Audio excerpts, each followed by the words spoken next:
Episode की starting में system हमारे एमसी को बताने लगता है कि अभी तक हमारे होस्ट ने अभी तक इस बग को बिल्कुल भी ट्रिगर नहीं किया है। अभी तक शायद ये फिक्स हो चुकी होगी बग, इसके बारे में कोई जानकारी हासिल नहीं हुई है। ये बात सुनकर एमसी उससे कहने लगता है कि मुझे इसके बारे में डिटेल से एक्सप्लेन करो, लेकिन जैसे ही वह डिटेल मांगता है तभी वो बग एक्टिवेट हो जाती है और एक नया सिस्टम नोटिफिकेशन आने लगता है उसके सामने, वो भी रेड कलर का, जिसका देखने के बाद वो काफी शॉक हो जाता है। तभी मिशन उस वहां पर लिख कर आता है कि मेन स्टोरी का मिशन स्टार्ट किया जा रहा है। न्यू कल्टीवेशन टेक्निक तुम्हें सीखनी होगी, और तो और इतना ही नहीं बल्कि मैं 300 क्रिएशन पॉइंट्स भी कमाने होंगे। उसी टेक्निक का इस्तेमाल कर मिशन कंप्लीट करने पर एक लॉटरी का चांस मिलेगा। फील्ड पर तुम्हारी जो कॉन्फिडेंस है उसे आधे में काट दिया जाएगा। समय देखा जाए तो 1 साल का समय दिया जाता है तुम्हें। ये बात सुनने के बाद एमसी पूरी तरह से शॉक हो जाता है और कहने लगता है कि आखिरकार ये किस तरीके का मिशन है, आखिरकार इसका क्या मतलब है कि मुझे क्रिएशन पॉइंट कमाने होंगे, वो भी ट्रेनिंग कर। तभी सिस्टम उससे कहने लगता है कि वो बग अभी तक बिल्कुल भी फिक्स नहीं हुई है। लो, मैं इसी बग के बारे में बात करने में लगा हुआ था। और ये बग कुछ इस तरीके से कि जो सिस्टम है वो रैंडमली तुम्हें मिशंस देगा, अगर तुम इसे कंप्लीट नहीं करते हो तो तुम निकल लोगे पहली फुर्सत में इस दुनिया से। ये बात सुनकर वो काफी शॉक हो जाता है। एग्जाम्पल के तौर पर प्रीवियस होस्ट के बारे में बात करें तो लास्ट टाइम पर इस सिस्टम ने इसे ओल्ड डीमन डू को मारने के लिए भेजा था, लेकिन वो उसे मार नहीं पाया। ये बात सुनकर एमसी चिल्लाते उससे कहने लगता है कि वो उसकी जो लेवल है वो फाउंडेशन लेवल से भी काफी ज्यादा कमजोर है और डीमन को मारने के लिए भेजा गया था जो कि गोल्डन एक्सिलरी स्टेज पर है, लेकिन अंत में आकर वो रिफाइंड कॉप्स बनकर रह गया। आखिरकार तुम खुद ही बताओ, एक इतना कमजोर बंदा इतने पावरफुल बंदे को कैसे मारेगा। तो सिस्टम उसे एक्सप्लेन करते हुए उससे कहने लगता है कि मुझे पता है कि रैंडम मिशंस काफी ज्यादा आसान होते हैं, लेकिन ये काफी हार्ड भी होते हैं समय के हिसाब से। जो हमारा प्रीवियस होस्ट था उसकी किस्मत वाकई में बहुत ज्यादा अच्छी थी, जो कि 2 सालों तक इस बग के साथ जिंदा रहने में कामयाब रहा। लेकिन उन मिशंस के दौरान उसने कम से कम 40 बार मर गया था, लेकिन उसके किस्मत के कारण वो जिंदा रहने में कामयाब रहा। लेकिन भले ही उसने कितनी भी मेहनत करने में लगी होगी, लेकिन इसके लास्ट मिशन में, जो कि उसके लिए रियली इम्पॉसिबल था, पनिशमेंट के तौर पर वो मारा गया। ये बात सुनकर एमसी चिल्लाती हो, कहने लगता है क्या तुम सिस्टम नहीं हो, तो आखिर तुम मिशन को डिसाइड नहीं कर सकते क्या। ये बात सुनने के बाद सिस्टम मुझे समझाते उससे कहने लगता है कि तुम्हें सच सच बताओ तो मैं सिर्फ और सिर्फ सिस्टम का मैनेजर हूँ, लेकिन मैं 100% पुरानी बातों को याद नहीं कर सकता, ना ही मैं इस बग को फिक्स कर सकता हूँ। ये बात सुनकर एमसी और भी शॉक हो जाता है और कहने लगता है क्या तुम मेरे साथ मजाक कर रहे हो, और वहीं उदास होकर बैठ जाता है और कहने लगता है कि जो दूसरों के सिस्टम होते हैं वो गोल्डन फिंगर होते हैं उनके लिए, लेकिन मेरा जो है वो मुझे मौत के करीब ले जाने लगा है। और आखिरकार इसमें ये इतना ज्यादा कोइंसिडेंस कैसे हो सकता है कि मैं उस ड्यूमन की बॉडी को कब्जा करने वाला था, लेकिन उसने अचानक से अपनी रिफाइंड कॉप्सेस को मेरे सामने रख दिया और मैंने गलती से उसकी बॉडी में घुस गया। और सिर्फ इतना ही नहीं बल्कि मैं जब उसने 5 में से कॉप्सेस को वहां पर समन किया था तो उनमें से मैंने एक ऐसे बंदे की बॉडी में घुस गया जिसके पास इस तरह का कोई सिस्टम मौजूद था। ये बात सुनकर सिस्टम उसे समझाने लगता है और क्या लगता है कि इससे ये बात साबित होती है कि भगवान के द्वारा जिसे चूज किया गया है उसे और भी ज्यादा फॉर्च्यून मिलता है दूसरों के मुकाबले में। ये बात सुनकर एमसी उससे कहने लगता है कि ये तो किसी मिस फॉर्च्यून की तरह है, और बताता है आखिरकार मेरी जो कॉन्सियसनेस है उसे आधे हिस्से में बांट देना, इसका मतलब ये हुआ कि मुझे मिशन फेल होने पर ये पनिशमेंट मिलेगी, इसका मतलब समझा सकते हो। तभी सिस्टम उससे कहने लगता है कि करंटली देखा जाए तो जो फाउंडेशन लेवल है उससे कम लेवल पर हमारा होस्ट मौजूद है, तो इसकी जो कॉन्सियसनेस अगर हाफ पर कट जाती है तो इसका मतलब जैसा होगा जैसे कि वो एक बेवकूफ में बदल चुका है, यानी कि पगला जाएगा, उसका दिमाग खराब हो जाएगा। ये बात सुनकर एमसी और भी शॉक हो जाता है और घबराहट हो जाता है और मन में सोचते हुए कहने लगता है कि अगर मैं इस मिशन को फेल हो जाता हूँ ये मेरे लिए अच्छा नहीं होने वाला, मेरे पास सिर्फ और सिर्फ 1 साल बची हुई है। आखिरकार मैं टेक्निक सीखने के बाद क्रिएशन पॉइंट को कैसे कंट्रोल कर सकता और कमा सकता। और दूसरे शब्दों में कहा जाए तो जो क्रिएशन पॉइंट्स होते हैं वो सोसाइटी पॉइंट्स होते हैं। इसका मतलब ये हुआ कि मुझे सोसाइटल ट्रेनिंग करनी होगी इन पॉइंट्स को हासिल करने के लिए। तो हमारा एमसी उससे क्या लगता है कि हमारा जो प्रीवियस होस्ट है ये सिस्टम मुझे बताओ उसने कोई भी टेक्निक सीखी है क्या। सिस्टम उससे क्या लगता है कि इसने सीखी थी, लेकिन जो रिफाइंड कॉप्स है वो बेसिकली लाइफलेस ऑब्जेक्ट है, मतलब कोई भी जिंदगी मौजूद नहीं होती उस ऑब्जेक्ट में, एक ह्यूमन शेप्ड आर्टिफैक्ट। यहाँ तक कि उसकी सोल और स्पिरिचुअल रूट दोनों को ही रिफाइन कर दिया गया था उसकी बॉडी से बाहर, और बिना किसी एबिलिटी के, और वो ना ही हेवन एंड अर्थ के एनर्जी को महसूस कर सकता है। और न्यू टेक्निक्स की जो सीखने की एबिलिटी है होस्ट की वो पूरी तरीके से लॉस्ट कर चुका है वो अपने आप से। ये बात सुनकर वो और भी ज्यादा गुस्से में आकर सिस्टम को बीच में फाड़ देता है और क्या लगता है कि इसका मतलब ये नहीं हुआ कि ये कंप्लीटली ये मिशन है वो मैं कंप्लीट कर ही नहीं पाऊंगा कभी। तभी सिस्टम उससे कहने लगता है कि मेरे होस्ट की जो सिचुएशन है वो कंप्लीटली डिफरेंट है और नॉर्मल नहीं है, क्योंकि जो रिफाइंड कॉप्सेस है उसे किसी के द्वारा भी कंट्रोल नहीं किया जा सकता, जैसे कि तुम टेबल और चेयर को कंट्रोल नहीं कर सकते अपनी आत्मा डालकर। ये बात सुनकर एमसी मन में सोचते हुए कहने लगता है कि जो पैकेज था जो मुझे मिला था उस विड्रॉ के दौरान तो 100% सक्सेस रेट थी उसकी किसी बॉडी को कंट्रोल करने के लिए। जरा 1 मिनट रुको, अगर इसके बारे में सोचा जाए तो सिर्फ और सिर्फ नेगेटिव मेरिट पॉइंट्स वाले लोगों को ही मैं कंट्रोल कर सकता हूँ, ये बात सच है ना। तो जो रिफाइंड कॉप्स है उसकी मेरिट पॉइंट्स के बारे में बात करें तो क्या हुआ, और उसकी बॉडी को मैं तुरंत कंट्रोल कर लिया तो उस पर देख नहीं पाया था कि अगर उसके पास कितने मेरिट पॉइंट्स थे नेगेटिव में। और जब मैंने इसकी बॉडी को पूरी तरीके से कंट्रोल कर लिया तो जो मेरिट पॉइंट देखने की मेरी पावर थी वो पूरी तरीके तरीके से गायब हो गई। तभी सिस्टम मुझसे कहने लगता है कि आफ्टर ऑल जो होस्ट की सिचुएशन है और एग्जिस्टेंस है वो ऐसी है जैसे कि यहाँ पर कभी मौजूद होनी ही नहीं चाहिए थी। मेरे पास इसका कोई भी रिकॉर्ड नहीं है जहाँ पर रिफाइंड कॉर्प्स को कि वो खुद की एक नई कॉन्शियसनेस लेने में कामयाब रहे, वो भी अपनी मेमोरीज के साथ। ये बात जानने के बाद एमसी काफी उदास हो जाता है और उससे क्या लगता है कि मेरे भविष्य की लाइट मुझे नहीं दिख रही है। तो सिस्टम हमारे एमसी को किसी तरीके से शांत करने की कोशिश करने लगता है और उससे क्या लगता है कि तुम्हें अपने सिस्टम को गिव अप करने से पहले बता सकते हो और उससे कह सकते हो कि चेकअप करे तुम्हारी पूरी बॉडी को।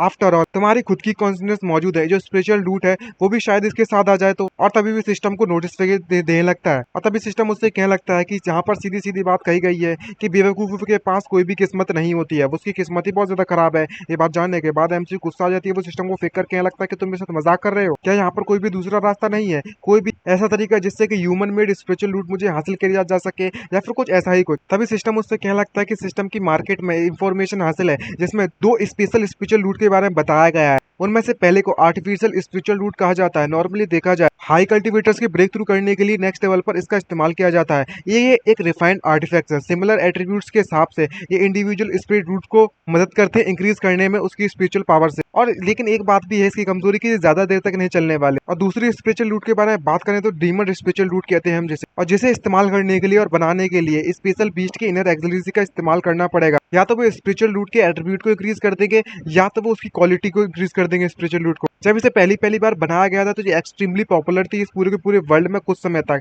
लेकिन इसके बाद सभी लोगों को इस बारे में पता चला कि अगर कोई इसका इस्तेमाल करता है तो भले ही वो सिमिलर एट्रीब्यूट्स का बीस्ट एक्सिलरी का इस्तेमाल करे, लेकिन वो फिर भी एक दूसरे से पंगे जरूर लेंगे, जिससे कारण इन दोनों के बीच में अच्छी तरीके से बात नहीं हो पाती है और इनेबिलिटी इस्तेमाल होने लगती है स्पिरिचुअल पावर्स को इस्तेमाल करने के लिए। और ह्यूज रिग्रेशन होता है कल्टीवेशन में और वो पूरी तरीके से अपनी कल्टीवेशन को पूरी तरीके से खोने के भी चांसेस है। लेकिन जो हमारा सिस्टम मार्केट है वो अभी भी इस ट्रिक को बेचता है। ये बात सुनकर एमसी उससे कहने लगता है कि इसका मतलब ये हुआ कि मैं अभी भी से ट्राई कर सकता हूँ, मैं आर्टिफैक्ट स्पिरिचुअल रूट का इस्तेमाल कर सकता हूँ या फिर और उसका इस्तेमाल करके टेक्निक भी सीख सकता हूँ और मेरा टास्क भी कंप्लीट हो जाएगा। और अगर मैं डीमन स्पिरिट रूट का इस्तेमाल करता हूँ तो जो इनेबिलिटी है ट्रेन करने की वो मुझे आ जाएगी, जिससे कि बहुत ज्यादा रिस्की हो सकता है मेरे लिए। तभी अचानक से उसकी दिमाग की बत्ती जलती है और कहने लगती है कि सर एक मिनट रुको सिस्टम, आखिर का जो डीमन स्पिरिचुअल रूट है एक दूसरे को रिपेल करते हैं। मैंने सही कहा ना? सिस्टम उससे क्या लगता है कि जो इंडिविजुअल है उसकी खुद की जो स्पेशल रूट है उसके हिसाब से तो हाँ सही है। तो एमसी उससे क्या लगता है कि अगर क्या होगा जो इंडिविजुअल के पास कोई स्पेशल रूट मौजूद ही ना हो इनिशियल तौर पे, तो ये बात सुनकर सिस्टम भी काफी सरप्राइज होता है और क्या लगता है कि ऐसे कोई इंडिविजुअल पहली बात तो इस वर्ल्ड में एग्जिस्ट नहीं कर सकता। तभी एमसी क्या लगता है कि मेरे बारे में क्या? तभी सिस्टम उससे क्या लगता है कि भाई तुम इंसान नहीं हो, जैसा कि मैंने तुमसे पहले ही कहा था कि जो रिफाइंड कॉर्प्सेस है वो एक आर्टिफैक्ट के तौर का तरह पर है और एक्सेसरी की तरफ है।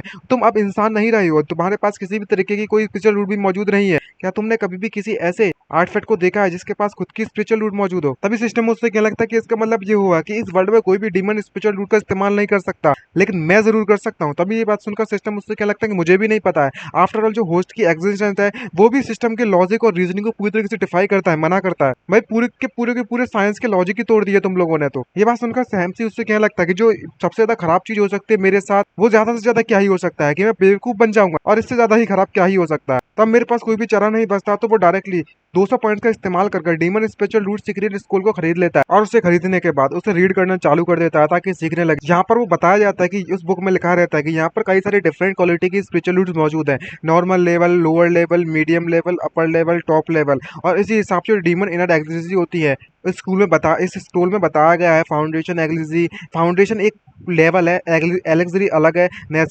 Nascent transformation, gold transformation and so on. और बात करें मेरे करंट लेवल के हिसाब से तो मैं सिर्फ और सिर्फ फाउंडेशन लेवल के नीचे तक के डीमन कोर्स का इस्तेमाल कर सकता हूँ, इतनी कोई हंट कर सकता हूँ, मेरे पास इतनी ही पावर है। यहाँ तक कि मैं नॉर्मल लेवल की स्पेशल रूट को भी नहीं बना सकता अगर मैं इनका इस्तेमाल करता हूँ तो। क्या यहाँ पर सिस्टम के पास कोई भी डीमन एक्सिलरी मौजूद है मार्केट में? ये बात सुनकर सिस्टम मुझसे क्या लगता है कि जो सिस्टम की मार्केट है वो हाई लेवल की मार्केट है, तो यहाँ पर सिर्फ और सिर्फ ऐसे ही प्रोडक्ट मटेरियल्स बेचे जाते हैं जो कि पूरी तरीके से प्रोसेस्ड हो चुके हैं और रॉ मटेरियल का इस्तेमाल नहीं किया जाता है। ये बात सुनकर एमसी क्या लगता है कि मुझे इस ह्यूमन वर्ल्ड में कोई ऐसी जगह ढूंढनी पड़ेगी यहाँ पर कल्टीवेटर्स ट्रेड करते हैं और देखना होगा कि यहाँ पर मैं परचेज कर सकता हूँ हाई लेवल डीमन एक्सिलरी को। तो मैं इस बात को लेकर श्योर नहीं हूँ कि जो 100,000 लोअर ग्रेड स्पिरिचुअल स्टोन मेरे पास बचे हुए हैं वो मेरे लिए काफी होंगे या नहीं होंगे। हे सिस्टम मुझे जल्दी बताओ क्या यहाँ पर कोई भी ऐसा कल्टीवेटर मार्केट मौजूद है मेरे आसपास? तो सिस्टम मुझसे क्या लगता है कि मुझे नहीं पता इसके बारे में, मैं इस माउंटेन्स में कई सालों से रहते हुए आ रहा हूँ और जब मैं पहली बार मेरी नजर खुली थी प्रीवियस होस्ट के साथ में तो मैंने कभी भी ना ही टाउन्स में गया ना ही किसी मार्केट में गया। तो मैं तुम्हें सजेस्ट करना चाहूंगा कि यहाँ पर किसी नेटिव कल्टीवेटर से जाकर खुद पूछ लो तो ज्यादा बेटर रहेगा। ये बात सुनकर एमसी गुस्सा होते हैं, उससे क्या लगता है कि तुम एक नंबर के वर्थलेस हो, किसी काम के नहीं हो, नल्ले हो, सेकंड हैंड सिस्टम कहीं का साला। ये बात सुनकर सिस्टम गुस्सा आती है और उससे कहने लगती है कि आखिरकार तुम सेकंड हैंड किससे कहने में लगे हो। एमसी कहने लगता है किसे कहूँ, तुझे तो कहने में लगा हुआ हूँ, तो मुझे क्या तुझे विडो सिस्टम कहना चाहिए। ये बात सुनने के बाद सिस्टम उससे कहने लगता है कि मैं और मेरे जो प्रीवियस होस्ट थे वो कपल नहीं थे, तो अपने इस तरह की इनएप्रोप्रिएट बिहेवियर को दूर करो तो ज्यादा बेटर रहेगा। तभी हमारा एमसी सोचने लगता है और पता लगने लगता है कि कुछ तो आइडिया आए। तभी उसके दिमाग में ख्याल आता है उन दो सिस्टर्स के बारे में और कहने लगता है कि शायद मुझे उन्हें जाकर ढूंढना चाहिए। मुझे अभी भी याद आया कि वो किंग सेक्ट से थे। उन्हें भले ही पता है मेरे बारे में कि आखिरकार मैं कौन हूँ, लेकिन सीनियर सिस्टर की पर्सनैलिटी को देखकर लगता नहीं है कि वो मुझे चोट पहुंचाएगी। ये बात सुनने के बाद सिस्टम मुझे सलाह देते हैं, कहने लगता है कि मुझे किंग सेक्ट के बारे में पता हुआ है, आखिरकार ये सिस्टम की विकिपीडिया में मौजूद है। ये बात सुनकर एमसी काफी खुश होता है, जहाँ सिस्टम उसे विकिपीडिया से थोड़ी नॉलेज प्रोवाइड करवाता है और कहने लगता है कि ये जो कॉन्टिनेंट है उसे सेलेस्टियल कॉन्टिनेंट कहा जाता है और यहाँ पर 5 पैलेस एंड 10 किंगडम्स मौजूद है और करंटली देखा जाए तो हम लोग कांगलान किंगडम में मौजूद और सबसे ज्यादा मोस्ट पावरफुल और फेमस कल्टीवेटर्स जो बनाया गया आसपास से इलाके को, वहाँ पर 3 सेक्ट्स और 4 क्लैंस मौजूद है। जो 3 सेक्ट्स हैं वो क्विंगियन के सेक्ट्स हैं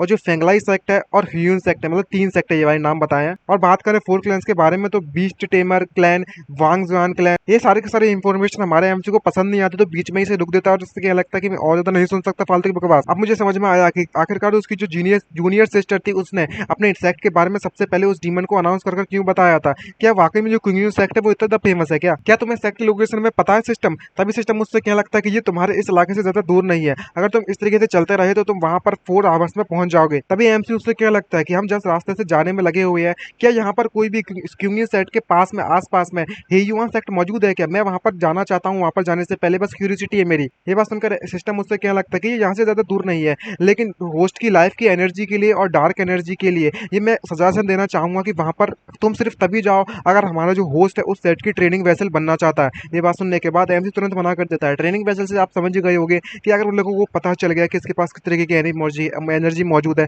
तो वो उसकी स्पिरिचुअल एनर्जी को एब्जॉर्ब कर लेंगे। सिर्फ और सिर्फ जो सेक्ट है वो लड़कियों से भरा हुआ है। अब समझ गए ना कि क्या हुआ, कौन सा सेक्ट है? बिल्कुल साकिब बस तरह अब आइडिया लगा लिया होगा सबने। तभी हमें क्विंग सेट का सीन दिखाया जाता है जहाँ पर उसकी जूनियर सिस्टर आपस में लोगों से बात करते हुए कहने में लगी हुई थी कि मैं तुम्हें एक और बात बताना चाहती हूँ कि जब हम उस डीमन से फाइट करने में लगे हुए थे उसकी डिफाइंड कॉप्स के साथ काफी समय फाइट करते करते हो गया था और जब हम लोग ऑलमोस्ट मरने वाले थे तभी अनएक्सपेक्टेडली ब्यूटीफुल ह्यूरन ने उसको पूरी तरीके से तबाह कर दिया। तभी वो डीमन मना करते हुए रोते रोते कहने लगता है कि ब्यूटीफुल ह्यूरन प्लीज मेरी जान बख्श दीजिए, और ये भी बता दिया कि जो रिफाइंड कॉप्स है वो आपस में बात कर सकती है। ये बात सुनकर किसी को भी इस बात पर भरोसा नहीं होता और कहने लगते हैं कि सभी लोग तुम झूठ बोलने में लगे हुई हो और कुछ नहीं हो। ये बात सुनकर जूनियर सिस्टर उससे कहने लगती है अगर तुम्हें मेरी बात पर भरोसा नहीं है तो तुम सीनियर सिस्टर से जाकर पूछ सकती हो कि मैं झूठ बोल रही हूँ कि नहीं बोल रही हूँ। अगर मैं झूठ बोल रही हूँ तो मैं कुत्ते के समान हूँ और कुत्ता मुझे काट ले, काला कौवा काट खाएगा। तभी उनकी बात चल रही होती है तभी एक नमूना वहां पर आकर उससे कहने लगता है कि तुम मुझे बता सकती हो कि आखिरकार जो बात करने वाली रिफाइंड कॉप से उसकी डिटेल्स के बारे में, और पता चलता है कि वो उसका सीनियर ब्रदर होता है और सभी के सभी लोग उसे ग्रीट करने लगते हैं। तो जूनियर सिस्टर उससे कहने लगते हैं कि ग्रीटिंग सीनियर ब्रदर वांग दे। आखिरकार जो सीनियर सिस्टर के साथ हुआ था और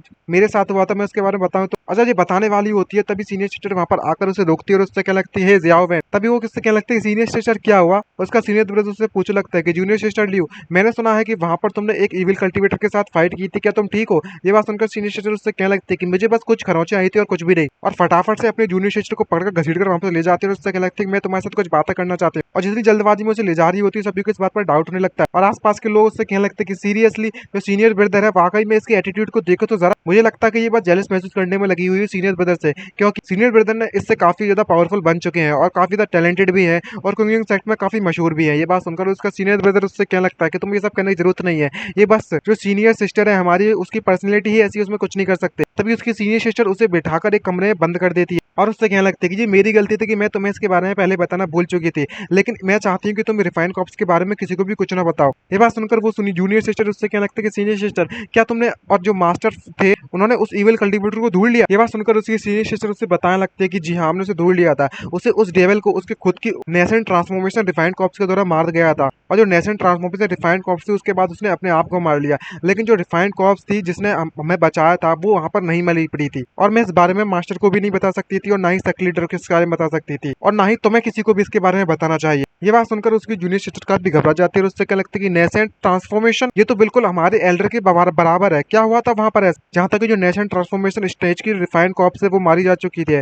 जो इसका मतलब ऐसा हो सकता है कि जो आखिर का जो रिफाइंड कॉप्स है जो कि सिर्फ और सिर्फ फाउंडेशन लेवल से भी काफी ज्यादा छोटी है, वो कैसे सर्वाइव कर सकती है वहां पर, और तुम्हें इसके बारे में कैसे पता कि वो अभी भी जिंदा है? ये बात सुनकर सीनियर सिस्टर उससे कहने लगती है कि उसने मुझे वहां पर एक लेटर छोड़ा था बताने के लिए और जब उसकी सीनियर सिस्टर मुस्कुराती है तो जूनियर सिस्टर पूरी तरीके से शॉक हो जाती है इसको देखते हुए, और इतनी शॉक होती है कि उसके मुंह से कुछ सवाल नहीं निकल रहे होते हैं, जिसको देखकर वो काफी घबराने लगती है। जिसको देखकर उसकी सीनियर सिस्टर से पूछते हैं कि क्या हुआ तुम्हें, और जिस तरीके से उसकी जूनियर सिस्टर से घूरने में लगी हुई है वो कुछ इरादे ठीक नहीं लग रहे होते, और क्या लगते हैं कि इस फेस दोबारा से बनाना प्लीज। ये बात सुनकर उसकी जूनियर सिस्टर उससे क्या लगता है कि तुम मेरे हाथों से मरना चाहती हो। तभी उसके दरवाजे के बाहर कोई आता है और उससे क्या लगता है कि सीनियर सिस्टर लुई कुंगियन, क्या तुम वहां पर मौजूद हो। इसको देखकर वो बाहर निकलती है और देखती है कि वहां पर एक लड़की मौजूद है, और उससे पूछती है क्या हुआ। तभी वो लड़की उससे कहने लगती है कि यहाँ पर बाहर हमारे सेट के एक कल्टीवेटर आया है जो कि फाउंडेशन लेवल से कमजोर है, सेक्ट एंट्रेंस पर मौजूद है। इसने कहा था कि वो तुम्हारा पुराना दोस्त है और वो तुमसे मिलना चाहता है, लेकिन सीनियर सिस्टर उससे मिलना नहीं चाहती, तो उससे कहने लगती है कि मैं कहीं भी नहीं जा रही हूँ और ना ही मेरे पास कोई पुराना दोस्त मौजूद है। तो वो लड़की उससे कहने लगती है कि उसने मुझसे एक और चीज कही थी बताने के लिए, सीनियर सिस्टर जो टिपर मैंने तुम्हें थोड़ा छोड़ा था वहां पर क्या तुमने उसे देख लिया। और जैसे ही सीनियर सिस्टर इस बात को सुनती है तो वो फुल रफ्तार में वहां से भागती हुई चली जाती है, और वो लड़की से देखकर पूरी तरीके से कंफ्यूज जाती है। तभी जूनियर सिस्टर बाहर निकलती है तो वो काफी सरप्राइज होती है, जहाँ पर वो लड़की उससे पूछ रही होती है आखिरकार जो सीनियर सिस्टर जियाओ बहन है वह आखिरकार इसके साथ क्या चलने में लगा हुआ सीनियर सिस्टर लियू के साथ। ये बात सुनकर उसकी जूनियर सिस्टर उससे कहने लगती है कि मुझे कैसे पता होगा इसके बारे में। और तभी हमारा एमसी उसके पास आकर उससे पूछने लगता है कि ये सीनियर सिस्टर काफी समय बाद मिले, लेकिन जो सीनियर सिस्टर होती है वो अपनी पॉइंट करने लगती है स्वॉर्ड को उसकी गर्दन पर, और उससे कहने लगती है कि तुम वह नहीं हो, आखिरकार तुम वहां पर उसकी तरफ प्रिटेंड क्यों करने में लगे हो। तभी एमसी घबराते हुए उससे कहने लगता है कि ये मैं हूँ सच में ये मैं हूँ। मैंने एक आर्टिफिकेट ढूंढ लिया था जो कि मेरे डेथ आरा को पूरी तरह से सप्रेस करने में लगा हुआ है। आखिरकार मेरे पास इतनी हिम्मत कैसे आ चुकी है कि मैं तुमसे मिलकर यहाँ पर आ सकता हूँ तुमसे मिलने के लिए। आफ्टर ऑल मैं वाकई में एक लैब रेट नहीं बनना चाहता दूसरों का। तभी सीनियर सिस्टर अपनी स्वॉर्ड को उसके हाथों से दूर रख उसकी गर्दन से दूर रख लेती है, और उसके हाथ को पकड़कर कहने लगती है कि ये जगह हमारे लिए बात करने के लिए ठीक नहीं है, हमें कहीं और जाना होगा, चलो मेरे साथ। और वो हमारे एमसीयू घसीटकर उड़ाकर कहीं और ले जाती है सीनियर सिस्टर, और उसका सीनियर ब्रदर उसको वहां से उड़ते हुए जाते हुए देख लेता है और बस उसे घूरने लगता है, और उसके पास कोई भी ऑप्शन भी नहीं होता ना। और इतनी ज्यादा तेजी से उड़ने के कारण हमारे एमसी के मुंह से उल्टी आने लगती है, वो झेल नहीं पाता उतनी ज्यादा रफ्तार से उड़ने के लिए, और कहने लगता है कि सीनियर सिस्टर क्या तुम नेक्स्ट टाइम थोड़ा आसानी से फ्लाई कर सकती हो क्या। तभी सीनियर सिस्टर उससे कहने लगते कि मुझे इस बात पर बिल्कुल भी भरोसा नहीं होता कि तुम उस इविल कल्टीवेटर से बिना किसी नुकसान के निकलने में कामयाब रहे। तभी एमसी कहने लगता है कि मेरी किस्मत अच्छी थी। तभी सीनियर सिस्टर उससे कहने लगता है कि एक्चुअली में मैं तुमसे कुछ कहना चाहती हूँ। तभी हमारा एमसी बीच में उसे रोकता है और उससे कहने लगता है कि अगर मुझे इसके बारे में पहले पता होता कि जो डीमन है वो मैजिक सर्कल को क्रिएट करने में लगा हो मेरे पैरों के नीचे, तो मैंने अपने आप को वहीं पर खत्म कर दिया होता। भले ही कोई फर्क नहीं पड़ने वाला कि आखिरकार तुम्हें उसके बारे में पता है या नहीं पता है, और ना ही तुम्हारे साथ फ्यूचर में क्या होगा इससे मुझे कोई फर्क पड़ता है। ये बात सुनकर उसकी सीनियर सिस्टर काफी शॉक हो जाती है। आखिरकार अगर मैं उसके द्वारा पकड़ा गया होता तो मेरे लिए एब्सोल्युटली काफी ज्यादा टॉर्चर वाला समय हो, और मैं ऐसा बिल्कुल भी नहीं चाहता। तुम बस मेरे लिए कुछ स्ट्रेंजर्स, अगर मैं वाकई तुम्हारे लिए वहां पर मौजूद नहीं होता तो वहां पर सभी के सभी लोग ऑलरेडी मारे जा चुके होते हो, इस सिचुएशन के देखते हो, और इसीलिए मैं तुम पर कुछ भी ओयो नहीं करता। ये बात सुनकर सीनियर सिस्टर उससे क्या लगती है तो तुम्हें इसके बारे में ऑलरेडी पता हो। मुझे उसके प्लान के बारे में पहले से पता था, लेकिन मैं बिना कुछ कहे वहां से निकलने में कामयाब रही। तो एमसी उससे क्या लगता है अगर तुम उससे रोकने की कोशिश करती तो शायद वो तुम पर हंसता बहुत ज्यादा अच्छे तरीके से, और उसे वो एंटरटेनमेंट मिलता जिसको वो उम्मीद करने में बैठा हुआ था। ये बात सुनकर उसकी सीनियर सिस्टर उससे कहने लगती है कि तुम मुझ पर लेकर वाकई में बहुत ज्यादा डिसअपॉइंट रहे होगे। तुमने अपनी जिंदगी दाव पर लगा दी थी मुझे बचाने के लिए, लेकिन मैंने क्या किया, मैंने इतनी ज्यादा सेल्फिश थी कि अपने लिए ही बचकर वहां से निकल गए बिना वार्न किए हुए। ये बात सुनकर एमसी उसके नजदीक आते उससे क्या लगता है कि सीनियर सिस्टर ये तुम क्या कहने में लगी हुई हो। ये बात सुनकर वो कंफ्यूज हो जाती है। यहाँ पर एमसी उससे क्या लगता है कि मैंने तुमसे पहले नहीं कहा था, ये काफी अच्छी बात है कि तुमने वहां पर मुझे नोटिफाई नहीं किया था, वरना मैं वाकई में अपने आप को वहीं पर मार लिया होता और अभी तक तो मैं मर चुका होता, और यहाँ पर मैं इस तरीके से तुमसे खड़े होकर बात नहीं कर रहा होता। आपको वाकई में ऐसा लगता है कि आपने मुझे वार्न नहीं किया। ये बात सुनकर सीनियर सिस्टर पूरी तरीके से कंफ्यूज हो जाती है और उसे कुछ भी समझ नहीं आ रहा था कि क्या चल रहा है। यहाँ पर एमसी कहने लगता है कि मुझे पता है कि तुम्हें मौत से बिल्कुल भी डर नहीं लगता, लेकिन सिर्फ और सिर्फ यही रीजन है तुम्हारा कि तुमने मुझे नोटिफाई नहीं किया था क्योंकि तुमने अपने जूनियर सिस्टर और बाकी जो बच्चे थे उसे खतरे में नहीं डालना चाहती थी। अगर मैं तुम्हारी जगह पर होता तो शायद मैं भी तुम्हारी तरह बिल्कुल सेम चीज करता। तो यहाँ पर कोई भी अपने आप को ब्लेम जैसी करनी चीज नहीं है। और तो दूसरी तरफ देखा जाए तो मुझे घंटा फर्क नहीं पड़ता, तो आखिरकार तुम्हें इस बात से क्यों फर्क पड़ने में लगा हुआ है। इसको देखकर तो ऐसा लगता है कि तुम ज्यादा ही प्रिटेंड करने में लगी हुई हो। ये बात सुनकर उसकी सीनियर सिस्टर उससे क्या लगती है कि तुम्हें वाकई में इससे फर्क नहीं पड़ता। तभी एमसी उससे क्या लगता है कि मुझे इस बात से फर्क पड़ता है कि जो तुम्हारे करने का तरीका है काम वो मुझे बिल्कुल भी पसंद नहीं आया, क्योंकि उस मूवमेंट पर तुमने उस सर्कल को डिस्ट्रॉय कर दिया था ताकि बैरियर से वो हवा बाहर ना निकल पाए, और जो इविल कल्टीवेटर है वो एंटरटेनमेंट ना कर पाए खुद को, और तुम अपने आप को और उन बच्चों को एक साथ मारने के लिए रेडी होने में लगी थी ताकि बिना किसी टॉर्चर के और बिना उस डीमन के एंटरटेनमेंट के तुम उन बच्चों को और अपने आप को मार सको। लेकिन उन बच्चों को मारने के बाद तुम जूनियर सिस्टर को भी मारने वाली थी। ये बिल्कुल भी ठीक नहीं था। तुम तो बिल्कुल उस डीमन के हाथों में कठपुतली की तरह खेलने में लगी हुई थी, और तुम्हारा जो डिसीजन बनाने की लेने की जो है वो मुझे बिल्कुल भी पसंद नहीं है, और तुम इस बात पर बिल्कुल भी भरोसा नहीं करती हो कि फ्यूचर में तुम्हारे साथ कोई भी मिरेकल हो सकते हैं। तुम्हें थोड़ा बहुत तो अपने आप पर कॉन्फिडेंस रहना चाहिए, लेकिन इस बार तुम्हारे पास तुम्हारे लिए मिरेकल हो। अगर तुम कभी भी फ्यूचर में अपने आप को इस तरह की सिचुएशन में पाते हो तो मैं उम्मीद करता हूँ कि तुम अपनी जिंदगी को थोड़ी और वैल्यू समझोगी। और ऐसा उम्मीद कम से कम मेरेकल को एक चांस तो दो। भले ही तुम्हारी लाइफ में आज तक कोई मेरेकल नहीं हुआ, ना ही तुम उस पर भरोसा है, लेकिन इस बार हुआ। अगर तुम फ्यूचर में कभी भी ऐसी सिचुएशन में फंस जाती हो तो हमेशा हमेशा याद रखना कि तुम्हें अपनी जिंदगी का थोड़ा तो वैल्यू देनी चाहिए, और गेम जो मेरेकल्स है उन्हें एक मौका दो आने का। तभी सीनियर सिस्टर मन में सोचते हुए कहने लगती कि मेरेकल्स, हाँ मुझे याद आया, मैं भी एक समय पर मेरेकल्स पर बहुत ज्यादा भरोसा किया करती थी, लेकिन तो क्या हुआ। लेकिन फिर उसके बाद जब मैं सोच रही थी कि मेरेकल होगा, लेकिन फिर भी कुछ नहीं हुआ, तभी हमारा एमसी उससे और भी ज्यादा कहता है और कहने लगता है कि मुझे पता है कि तुम्हारे पास तुम्हारे खुद के रीजंस होंगे कि तुम पर बिल्कुल भी भरोसा नहीं कर सकती हो, लेकिन मैंने जो भी तुमसे अभी कहा है तुम उसके बारे में भूल सकती हो। ये बात सोचकर सिनिस्टर काफी सरप्राइज होती है। तो एमसी उसे और भी बताता है और कहने लगता है कि तुम्हारी जो प्रिंसिपल्स है मैं उन्हें साइड में रखता हूँ, लेकिन एक बात है ख्याल रखना कि तुम्हारी जान बचाने वाला कोई और नहीं बल्कि मैं था। मैंने अपनी जिंदगी दांव पर लगाई तुम्हारी बचाने के लिए। तो ये बात अपनी खोपड़ी में अच्छी तरीके से घुसेड़ ले कि अभी भी तुम्हें ये बात समझ में नहीं आ रही कि कोई फर्क नहीं पड़ने वाला कि अगर तुम मर जाती हो इस बात से, तो तुम्हें ये ख्याल अपने दिमाग से निकाल देना चाहिए। तुम सीधे सीधे शब्दों में ये कह रही हो कि मैं जिसने तुम्हारी जान बचाई थी उसने तुम्हारी जान बचाने वाला कोई और नहीं बल्कि मैं एक बेवकूफ है। क्या तुम्हें यही समझ में आ रहा है। ये बात सुनने के बाद सीनियर सिस्टर उससे कहने लगते कि ठीक है मुझे समझ में आ चुका है। अगर तुम यही चाहते हो तो मैं हमेशा, अगर मेरे साथ फ्यूचर में कभी ऐसा होता है तो हमेशा हमेशा ऐसी पॉजिटिविटी सोचूंगी जैसे कि मेरा जो जूनियर ब्रदर है मुझे सब बचाने के लिए मेरे पास आएगा।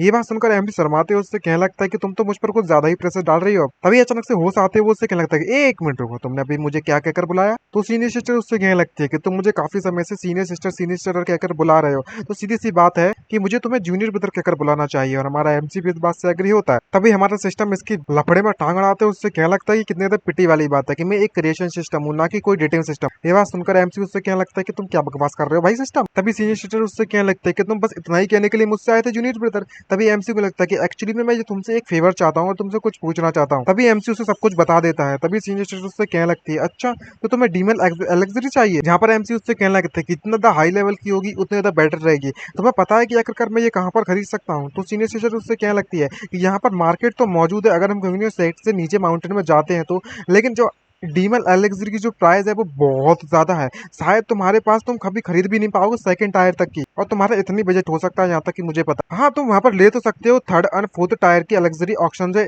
लेकिन वो काफी ज्यादा रेयर होता है। लेकिन ये बात सुनकर एमसी पूछने लगता है कि फिफ्थ टायर के बारे में क्या। तो सीनियर सिस्टर उसे समझाती है उससे क्या लगता है कि जो फिफ्थ टायर के लिए एलेक्सरीज होती है वो लेजेंड में सुनी जाती है, और आज तक किसी ने भी फिफ्थ टायर डीमन को कभी भी नहीं देखा है। जो डीमंस होते हैं वो गॉड लेवल आसपास होते हैं और वो ज्यादातर जो आउटर स्पेस में अपना समय निकालते हैं, तो उनकी अपॉर्चुनिटी को ढूंढना ये काफी ज्यादा आसान नहीं होने वाला, और वो इसलिए वो यहाँ नहीं रखते ह्यूमन वर्ल्ड में। ये बात सुनकर एमसी उससे कहने लगता है कि अगर ऐसी बात है तो मुझे ये बताओ कि आखिरकार मुझे इस समय पर प्रेजेंट में कम से कम 600,000 के लो ग्रेड स्पिरिचुअल स्टोन का इस्तेमाल कर मैं किस तरीके की एलेक्सरी डीमन खरीद सकता हूँ। ये बात सुनकर सीनियर सिटीजन उससे कहने लगते हैं कि इतना ही बस, तुम ज्यादा से ज्यादा कुछ नहीं, बस सेकंड टायर की एलेक्सरी को खरीद सकते हो। ये बात सुनकर एमसी काफी शॉक होते हुए मन में सोचते हुए कहने लगता है कि ये भाई साहब ये तो लो लेवल की स्पिरिचुअल नहीं हो जाएगी क्या। वाकई में ये इतना ज्यादा वो डीमन जो था वो इतना ज्यादा कंगाल था, उसके पास तो बिल्कुल भी पैसे ना बच्चे। दुनिया में सबसे ज्यादा बुरी कोई और चीज नहीं बल्कि में गरीबी होती है, ऐसा कहता है। और मन में सोचने लगता है कि अब मैं क्या करूं। अगर मैं कोई अपनी मेन स्पिरिचुअल रूट चुनना चाहता हूं तो मैं ऐसे ही उसे फ्यूचर में बदल नहीं सकता। अगर मैं स्ट्रॉन्गेस्ट डीमन एलेक्सरी को चुनता हूं तभी मेरी स्ट्रेंथ काफी ज्यादा काम आएगी और बढ़ेगी भी। और अगर मैं उसे भी चुनता हूं, भले ही अभी तक के प्रेजेंट में सबसे हाई लेवल की डीमन एलेक्सरी मौजूद है, उसके हिसाब से भी मेरे कुछ ज्यादा लेवल के स्पिरिचुअल रूट नहीं बना सकता, लो लेवल की बना सकता हूँ, लेकिन ऐसा मैं बिल्कुल भी करना नहीं चाहता। तभी सीनियर सिस्टर उससे कहने लगती है कि आखिरकार तुम्हें जो डीमन एलेक्सरी है चाहिए क्यों है जूनियर ब्रदर। तो एमसी उसे याद दिलाते उससे कहने लगता है कि मैं एक एक्सपेरिमेंट करना चाहता हूँ ताकि मैं अपनी जो स्किल्स है पोटेंशियल उसके स्किल्स को बढ़ा सकूं, लेकिन मुझे ये बात नहीं पता है कि ये काम करेगी या नहीं करेगी। ये बात सुनने के बाद सीनियर सिस्टर उससे पूछ लगती है कि ये वाकई में बहुत ज्यादा इंपॉर्टेंट है क्या। तो एमसी कहने लगता है कि एक्सट्रीमली इंपॉर्टेंट। ये बात सुनकर सीनियर सिस्टर उससे कहने लगती है कि तुम जो डीमन स्टोरेज रिंग था तुमने तो वो ले ली होगी, तो वहां पर तुम्हें कुछ भी नहीं मिला क्या। तो एमसी उसे बताता है और कहने लगता है कि हाँ मैंने ले तो ली है, और तो और उस दूसरी वाली रिंग में भी सिर्फ और सिर्फ रिफाइंड कॉर्पसेस मौजूद थी, तो इसलिए मैंने उसे वहीं पर छोड़ दिया। ये बात सुनकर सीनियर सिस्टर उससे पूछने लगती है कि यहाँ पर कोई भी तुम्हारे लिए सुटेबल डीमन एलेक्सरी मौजूद नहीं था उस रिंग में। तो एमसी उससे कहने लगता है कि हाँ यहाँ पर कोई भी ऐसी डीमन एलेक्सरी मौजूद नहीं थी, वहां पर सिर्फ डार्क एट्रीब्यूट से मिलती जुलती चीजें थी। ये बात सुनकर इसे कुछ डाउट होने लगता है और कहने लगता है कि ये तो वाकई बहुत अजीब सी बात है। नॉर्मली अगर देखा जाए तो जीविल कल्टिवेटर्स होते हैं, उनके पास रिफाइंड कॉर्पसेस को कलेक्ट करने के लिए और बनाने के लिए बहुत मात्रा में रिसोर्सेज की और मटेरियल्स की जरूरत पड़ती है, तो जो डीमन एलेक्सिटीज है वो तो उसके लिए कंपलसरी है होना, आखिरकार उसके पास एक भी कैसे नहीं है, मैं नहीं मान सकता। ये बात सुनकर हमारे एमसी को भी डाउट होता तो कहने लगता है कि ऐसा पॉसिबल हो सकता है कि उसने उस गुफा के अंदर सारी की सारी चीजों को छुपा कर रखा हो, तो यहाँ पर कैद कर रखा था। ये बात सुनकर उसकी सीनियर सिस्टर उसे बताने लगती कि मैं अपने मास्टर सेक लीडर के साथ उस गुफा में गई थी, लेकिन हमें उस वहां पर गुफा में कुछ भी स्पेशल चीज नहीं मिली, तो मुझे नहीं लगता कि वहां पर कुछ भी ऐसा कुछ मौजूद होता है। लेकिन अगर तुम यहाँ पर कुछ कहने में लगे हो तो ऐसी पॉसिबिलिटी भी हो सकती है कि वहां पर कुछ हो, लेकिन हमें चलना चाहिए, हम साथ में चलते हैं और वहां पर ढूंढ कर आते हैं। और वो अपनी स्पिरिचुअल स्वॉर्ड निकाल लेती है। तभी हमारा एमसी उससे कहने लगता है कि इसके बारे में सीनियर सिस्टर, मुझे सही बताऊं तो स्वॉर्ड से काफी डर लगता है, तो मैं पैदल चलना चाहूंगा। लेकिन सीनियर सिस्टर से धमकाते उससे कहने लगते कि तुम जल्दी से मेरे फ्लाई स्वॉर्ड पर आ जाओ, और वो दोनों के दोनों उड़कर उसकी तरफ जाने लगते हैं। तो एमसी घबराते हुए उससे कहने लगता है कि तुम्हारे पास कोई भी इससे बड़ी स्वॉर्ड मौजूद नहीं है क्या, मैं यहाँ पर अच्छे तरीके से खड़ा नहीं हो पा रहा। तभी सीनियर सिस्टर उससे कहने लगती है कि अगर ऐसी बात है तो तुम मुझे पकड़ लो। अब जबकि हमारे एमसी के पास कोई भी चारा नहीं बचता, तो हमारा एमसी अपनी सीनियर सिस्टर की कमर को अपने हाथों से पकड़ लेता है, जिसको देखकर एमसी उसे 68 पॉइंट देता है क्रिएशन के। और जैसे वो पकड़ता है तो उसकी रफ्तार बहुत ज्यादा बढ़ जाती है और उसकी बैंड बजने लगती है, क्योंकि सीनियर सिस्टर ने फुल रफ्तार में वहां से उड़ने में लगी हुई और जूनियर सिस्टर नीचे सब कुछ देखने में लगी हुई है और काफी शौक होती है और कहने लगती है कि मैं वाकई में सपना देखने में लगी हुई हूँ। जो रिफाइंड कॉप्स है वो सीनियर सिस्टर के पीछे है, और इतना ही नहीं बल्कि मैं सीनियर सिस्टर को पीछे से उसकी कमर को पकड़ के भी रखा हुआ है। ये क्या देख लिया मैंने दुनिया में, ये पूरी तरीके से अनफेयर है, अनफेयर है। आखिरकार ये कैसे हो सकता है, इसने कभी भी मुझे अपनी बेस्ट को पकड़ने का मौका नहीं दिया मेरी सीनियर सिस्टर ने। आखिरकार उस बास्टर्ड की इतनी हिम्मत कैसी हो गई कि वो मेरी सीनियर सिस्टर की कमर को पकड़े, आखिरकार वो अपने आप को समझता क्या है, और सीनियर सिस्टर ने उसे पकड़ने भी कैसे दिया। अरे एक मिनट रुको, क्या ऐसा पॉसिबल हो सकता है कि हमारी जो सीनियर सिस्टर है उसे वाकई में कॉप्स पसंद है, यानी कि लाशें पसंद है क्या। उसके बाद वो दोनों को दोनों उस गुफा की तरफ निकल पड़ते हैं और वहां पर पहुंच जाते हैं, जिसको देखकर हमारा एमसी अंदर पहुंचकर उससे क्या लगता है कि इस गुफा को देखकर लगता है तो बस ऑर्डिनरी सी गुफा है, ना ही हमें किसी ऐसी जगह पर कोई भी ऐसा बंदा मिल रहा है जिससे कि हमें फाइट करनी पड़ी हो।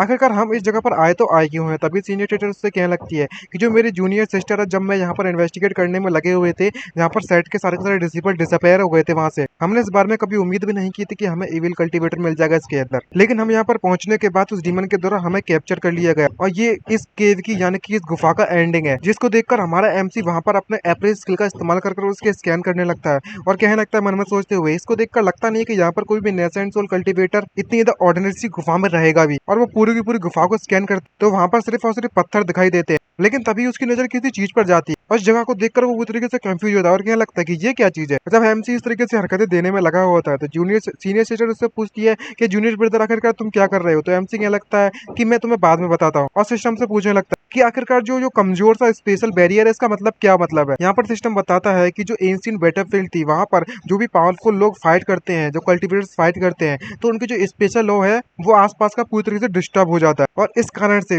वीकेंड स्पेशल बैरियर वहां पर क्रिएट होता है और इंस्टेबिलिटी के कारण। ये बात सुनकर एमसी कहने लगता है लेकिन जो ये जगह पर हम मौजूद है वो कोई एंशिएंट बैटलफील्ड तो नहीं है। तो सिस्टम उसे बताने लगता है कि जो स्पेशल लॉज होते हैं वो वाकई ज्यादा स्टेबल है इस जगह पर, तो यहाँ पर जिस स्पॉट पर तुम देखने में लगे हो सिर्फ वहीं पर चेंजेस मौजूद होने में लगे हुए हैं। तो एक ही पॉसिबिलिटीज बनती है कि एक डायटी ट्रांसफॉर्मेशन का कल्टीवेटर या फिर उससे भी ज्यादा पावरफुल कल्टीवेटर ने यहाँ पर अपने वर्ल्ड रेजिडेंट को एस्टेब्लिश किया होगा, बनाया होगा, जो कि स्पेस में मौजूद होता है, अदर डायमेंशन में कह सकते हैं। और ये एक ऐसा स्टेबल स्पेस है जिसे उसके द्वारा क्रिएट किया गया हुआ इस सायोटे स्पेशल करंट में। और इस तरीके की जो रेजिडेंस होती है वो यूजुअली सिक्योर की जाती है स्पेशल करंट के यूजिंग, यानी यूज करके स्पेशल फॉर्मेशन को या फिर कुछ आर्टिफैक्ट वगैरह को। लेकिन कभी कभी ऐसा भी हो जाता है कि जो रेजिडेंस उस कल्टीवेटर के द्वारा किसी भी तरीके से अबंडन कर दिया गया है या फिर वो कल्टीवेटर मारा जा चुका है, खत्म हो चुका है, तो उसकी जो स्टेबलाइजिंग फॉर्मेशन है या फिर वो जो भी आर्टिफैक्ट है वो समय के साथ साथ कमजोर होता जाएगा और कॉन्स्टेंटली उसकी जो पावर है वो कम होती जाएगी और स्पेशल करंट वहां पर जनरेट होता है और पूरी की पूरी जो रेजिडेंस है वो एक समय बाद दुनिया के सामने यानी कि ओरिजिनल वर्ल्ड के साथ मर्ज होना चालू हो जाएगा। अगर कोई भी जो रेजिडेंस है वो स्पेशल स्ट्रक्चर के साथ स्टेबल वाले उसके साथ मिलता है तो उसका जो बैरियर है वो कमजोर हो जाएगा। फिर उसके बाद कमजोर होने के बाद वो किसी भी हालत में अंदर जा सकता है, कोई भी बंदा उसके। और जब इतना सोचने में लगा ही हुआ था तभी हमारे एमसी का वो बग वाला सिस्टम एक्टिवेट होता है और उसे अंदर जाने का एक मिशन दे दिया जाता है चाबी के साथ। इसको देखकर एमसी और भी शॉक होता है और चिल्लाते उससे कहने लगता है कि मैं सिर्फ और सिर्फ क्यू रिफाइनिंग स्टेप पर मौजूद हूँ और तुम मुझसे कह रहे हो कि डायटी ट्रांसफॉर्मेशन के डांजन को की रिफाइनिंग का लेवल बंदा अंदर जाकर उससे रिसर्च करे, तुम सीधे सीधे मुझे मरने के लिए क्यों नहीं कह देते हो। और सिर्फ इतना ही नहीं, मुझे फर्स्ट टाइम जाना है। तभी दूसरी तरफ जो ऐसी हरकतें दे रहा होता है तो सीनियर से से पूछने लगती है क्या हुआ, तुम यहाँ पर अपने आप से बकवास करने में लगे हुए हो। और वो सारे के सारे हमारा एमसी से इन्फॉर्मेशन प्रोवाइड करवाता है नेक्स्ट सीन में। तो जो सीनियर सिस्टर है इसको जानकर काफी शौक होती है और उससे क्या लगता है कि वाकई में ये डायटी ट्रांसफॉर्मेशन कल्टीवेटर का घर है। लेकिन मुझे ये बात नहीं समझ आ रही है कि तुम्हें इसके बारे में पता चला तो चला कैसे, जहाँ तक कि जो सेक्ट मास्टर है जो कि नेसेंट सोल स्टेज पर मौजूद है उनके डिवाइन सेंस के साथ भी वो यहाँ पर इसकी स्पेशल स्पेशल एनोमली को बिल्कुल भी डिटेक्ट नहीं कर पाए। तभी एमसी उससे कहने लगता है कि ये तुम मेरा टैलेंट समझ सकती हो। तभी सीनियर सिस्टर उधर उधर देखती है और कहने लगती है कि अगर ये वाकई में डायरी ट्रांसफॉर्मेशन के रेजिडेंस है तो मुझे ये चीज सबसे जल्दी से जल्दी सैक को इमीडिएटली रिपोर्ट करना होगा। तो शायद वो ग्रैंड एल्डर को जहाँ पर बुला लेंगे जो कि अपनी सर्कुलेशन में है। तो हमारा एमसी उसे तुरंत रोक देता है और उससे कहने लगता है कि मुझे यहाँ पर सबसे पहले जाना होगा, जिसको देखकर वो शॉक हो जाती है। तो सीनियर सिस्टर उससे पूछ लगती है और कहने लगती है कि तुम मुझे ये मत कहना कि यहाँ पर तुम हमेशा से अपनी कल्टीवेशन लेवल को छुपा कर रखे थे इतने समय से। ये बात सुनकर एमसी उससे क्या लगता है कि मैं कसम खाकर कह रहा हूँ कि मैं क्यों रिफाइनिंग 5th लेवल पर हूँ। ये बात सुनकर जूनियर सिस्टर उससे सीनियर सिस्टर उससे क्या लगता है कि जूनियर ब्रदर आखिरकार तुम्हें मौत से डर नहीं लगता क्या, तुम खुद मरना चाहते हो। इसको देखकर एमसी क्या लगता है कि नहीं ऐसी बात नहीं है, लेकिन मुझे एक मौका तो दे एक्सप्लेन करने का। तो एमसी उससे बताता है और समझाता है अच्छी तरीके से कि मैं ही पहला ऐसा बंदा होना चाहिए जो कि इसके अंदर एंट्री ले। यहाँ पर ऐसे चांसेस अगर मैं यहीं जाता हूँ तो मैं पक्का मर जाऊंगा। मुझे पता है कि तुम ये सोच रही हो कि इतनी पावरफुल जगह पर मैं अकेला जाता हूँ तो मरूंगा, लेकिन मैं नहीं जाता हूँ ना तो भी पक्का मरूंगा। मैं इस समय पर अभी के अभी नहीं जाने वाला, लेकिन इसकी कंडीशन को फुलफिल करने के लिए मुझे सबसे पहले एंटर करना होगा। तो इस बात को सीक्रेट रखिएगा सीनियर सिस्टर। और मन में सोचते हुए कहने लगता है कि मेरे पास 3 साल का समय अभी भी बचा हुआ है, तो मुझे इस प्रॉब्लम को सॉल्व करने के लिए मेरी जो स्पिरिट रूट है उसे बढ़ाना होगा और उसकी अपनी स्ट्रेंथ को भी बढ़ाना होगा, और इसी तरीके से मेरे पास सही चांसेस होंगे सर्वाइवल के अंदर जाने के बाद। तो सीनियर सिटीजन समझाती है, उससे कहने लगते कि हम अगर हम सेक्ट को इसके ऊपर रिवोर्ट कर देंगे तो ये तुम्हारे लिए काफी द ग्रेट सर्विस होगी सेट के लिए। और मैं इस बात को लेकर श्योर हूँ कि वह लोग इस बात का जो तुम्हें डीमन कोड चाहिए उसका सॉल्यूशन तुम्हारे लिए जरूर निकाल देंगे। तो हमसे कहने लगता है कि नहीं ऐसी बात नहीं है, यहाँ तक जो डीमन कोड है ये जो मैटर है वो उससे भी ज्यादा इंपॉर्टेंट है। तो सीनियर सिटीजन उससे कहने लगते कि अगर ऐसी बात है तुम मुझसे वादा करो एक चीज के बारे में और मैं तुम्हारे इस पे हमेशा के लिए सीक्रेट रखूंगी। तो एमसी उससे पूछने लगता है कि मुझे बताओ सीनियर सिस्टर। तो सीनियर सिस्टर उससे कहने लगती है कि तुम जब भी जाओ तब तुम मुझे नोटिफाई करके जाओगे इस रेजिडेंस के अंदर। तो एमसी तुरंत मान जाता है उसकी बात उसे और कहने लगता है कि ठीक है। तभी सिस्टम नोटिफिकेशन देते हुए एमसी को बताता है और कहने लगता है कि मेरे सजेशन मानो तो तुम जल्दी से अंदर जाकर एक नजर मार लो, शायद तुम उसके बाद अगर तुम्हें कोई भी खतरा लगता है तो रिट्रीट भी कर सकते हो। तो एमसी पूछता है लेकिन क्यों। तो सिस्टम कुछ क्विक ब्रीफिंग देता है और कहने लगता है कि जो कल्टीवेटर था वो इस जगह को पूरी तरह से डिस्कवर नहीं कर सका था इस रेजिडेंस को, और ना ही इसके अंदर जाकर कुछ किया है। तो शायद ऐसा पॉसिबल हो चुका है कि उसके जो रिफाइनिंग मटेरियल्स हैं, उसकी जो स्टोरेज टैंक के जितने भी मटेरियल्स है वो इस जगह से कनेक्टेड हो सकते हैं, क्योंकि तुम्हें उस रंग में कुछ भी नहीं मिलने वाला था। तभी इस बात को सुनकर हमारा एमसी उस सीनियर सिस्टर से कहने लगता है कि मैं अभी के अभी जाने वाला हूँ। ये बात सुनकर एमसी कहने लगता है कि जूनियर ब्रदर तुम्हें लगता है कि मुझे गुस्सा नहीं आता क्या। तो एमसी उसे घबराते हुए कहने लगता है कि ऐसा कोई बात नहीं, मैं बस एक जल्दी से देखना चाहता हूँ और मुझे इस बात पर सस्पेक्ट होने में लगा हुआ है कि जो ओल्ड डेविल था इसने यहाँ पर कुछ ना कुछ तो अच्छा स्टफ चीजें छुपा कर रखी होंगी। इसको देखकर सीनियर सिस्टर उससे कहने लगती है कि जो भी इसके अंदर पहले जाना चाहता है तो शायद वो मुझे होना चाहिए, क्योंकि मेरे जो कल्टीवेशन है वो तुमसे काफी ज्यादा हाई है। तो एमसी को कहने लगता है कि जो तुम्हारा जूनियर ब्रदर है मेरे पास खुद के कुछ रीजन है जिससे कि मुझे पहले ही जाना पड़ेगा, और मैं एक कॉप्स रिफाइनर हूँ। तो सीधी सी बात है कि अगर मुझे कोई भी इंजरीज होती है तो मैं मरूंगा नहीं, अगर कोई असली खतरा होता भी है तो मेरे लिए बेटर होगा कि मैं यहाँ से निकल लूँ पहली फुर्सत में। तभी सीनियर सिस्टर से कहने लगती है अगर ऐसी बात है तो तुम जा सकते हो, लेकिन अगर तुम 1 घंटे के अंदर अंदर बाहर नहीं आते हो तो मैं इन्फॉर्म कर दूंगी साइड को इसके बारे में। और एमसी इस बात से एग्री हो जाता है और सिस्टम से पूछने लगता है कि अंदर जाऊं तो जाऊं कहते सिस्टम। तभी सिस्टम उससे कहने लगता है कि यहाँ पर जो टेलीपोर्टेशन तालिस्मान है डेविल्स की रिंग में तुम उसका इस्तेमाल कर सकते हो। उसकी जो प्रिंसिपल्स है टेलीपोर्टेशन टूल्स के वो इस कंप्रेस स्पेस के समान ही, अगर वो एक दूसरे से एनकाउंटर होते हैं तो वीक स्पेस की जगह पर वहां पर एक डायरेक्टली रास्ता बन जाएगा तुम्हारे लिए। ये बात सुनकर एमसी कहने लगता है कि अब मुझे समझ में आया कि आखिरकार वह इतने समय से इन तालिस्मान को क्यों छुपा कर रखा हो तो अपने स्टोरेज रिंग में। और तभी हमारा एमसी फुल रफ्तार के अंदर उसके अंदर चला जाता है, लेकिन तभी अचानक से वो किसी चीज को देखकर काफी शौक होता है, क्योंकि एक ही झटके में वो वापस आ जाता है, जिसको देखकर सीनियर सिस्टर काफी शौक होते हैं, कहने लगते कि बहुत तेज हो तुम तो यार। जहाँ पर हमारा एमसी कहने लगता है कि सीनियर सिस्टर अंदर आओ और अंदर आकर देखो, और तभी वे दोनों के दोनों उस मौके का फायदा उठाकर अंदर आ जाते हैं। और सीनियर सिस्टर उससे कहने लगते कि अच्छा तो यह है नेसेंसोल कल्टीवेटर की गुफा, या फिर उसके रहने की जगह थोड़ी बहुत टेम्पररी हो भले ही। तो एमसी उससे कहने लगता कि नहीं ये बस एक स्पेशल गैप है, जो डार्क ब्लू है तुम्हारे सामने वो आउटर केव है इस जगह की। सीनियर सिस्टर मैं चाहता हूँ कि जरा तुम ऊपर की तरफ देखो, जिसको देखकर वो काफी शॉक हो जाती है, क्योंकि वहां पर कई सारे लोग चिल्लाने में लगे हुए हैं, आत्माएं दिखने में लगी हुई होती है और कह रही होती है कि मैं तुमसे काफी नफरत करता हूं, मैं तुम्हें मारना चाहता हूँ, तुमने इतने ज्यादा इनोसेंट बच्चों को मार दिया है, सीनियर ब्रदर तुमने मुझ पर अटैक क्यों किया, फालतू बकवास चल रही है। और इस फॉर्मेशन को देखने के बाद वो काफी शॉक हो जाते हैं और उससे क्या लगती है सारे के सारे तो कल्टीवेटर्स की आत्माएं हैं। यहाँ पर हमारा एमसी उससे कहने लगता है कि मैंने सुना है कि तुम यहाँ पर कई सारे डिसिपल्स तुम्हारे गायब होने में लगे हुए थे, तुम उसके बारे में इन्वेस्टिगेट करने में लगे हुए थे, तो मैं जानना चाहता हूँ कि इन सोल्स के साथ तुम्हारा कुछ लेना देना है।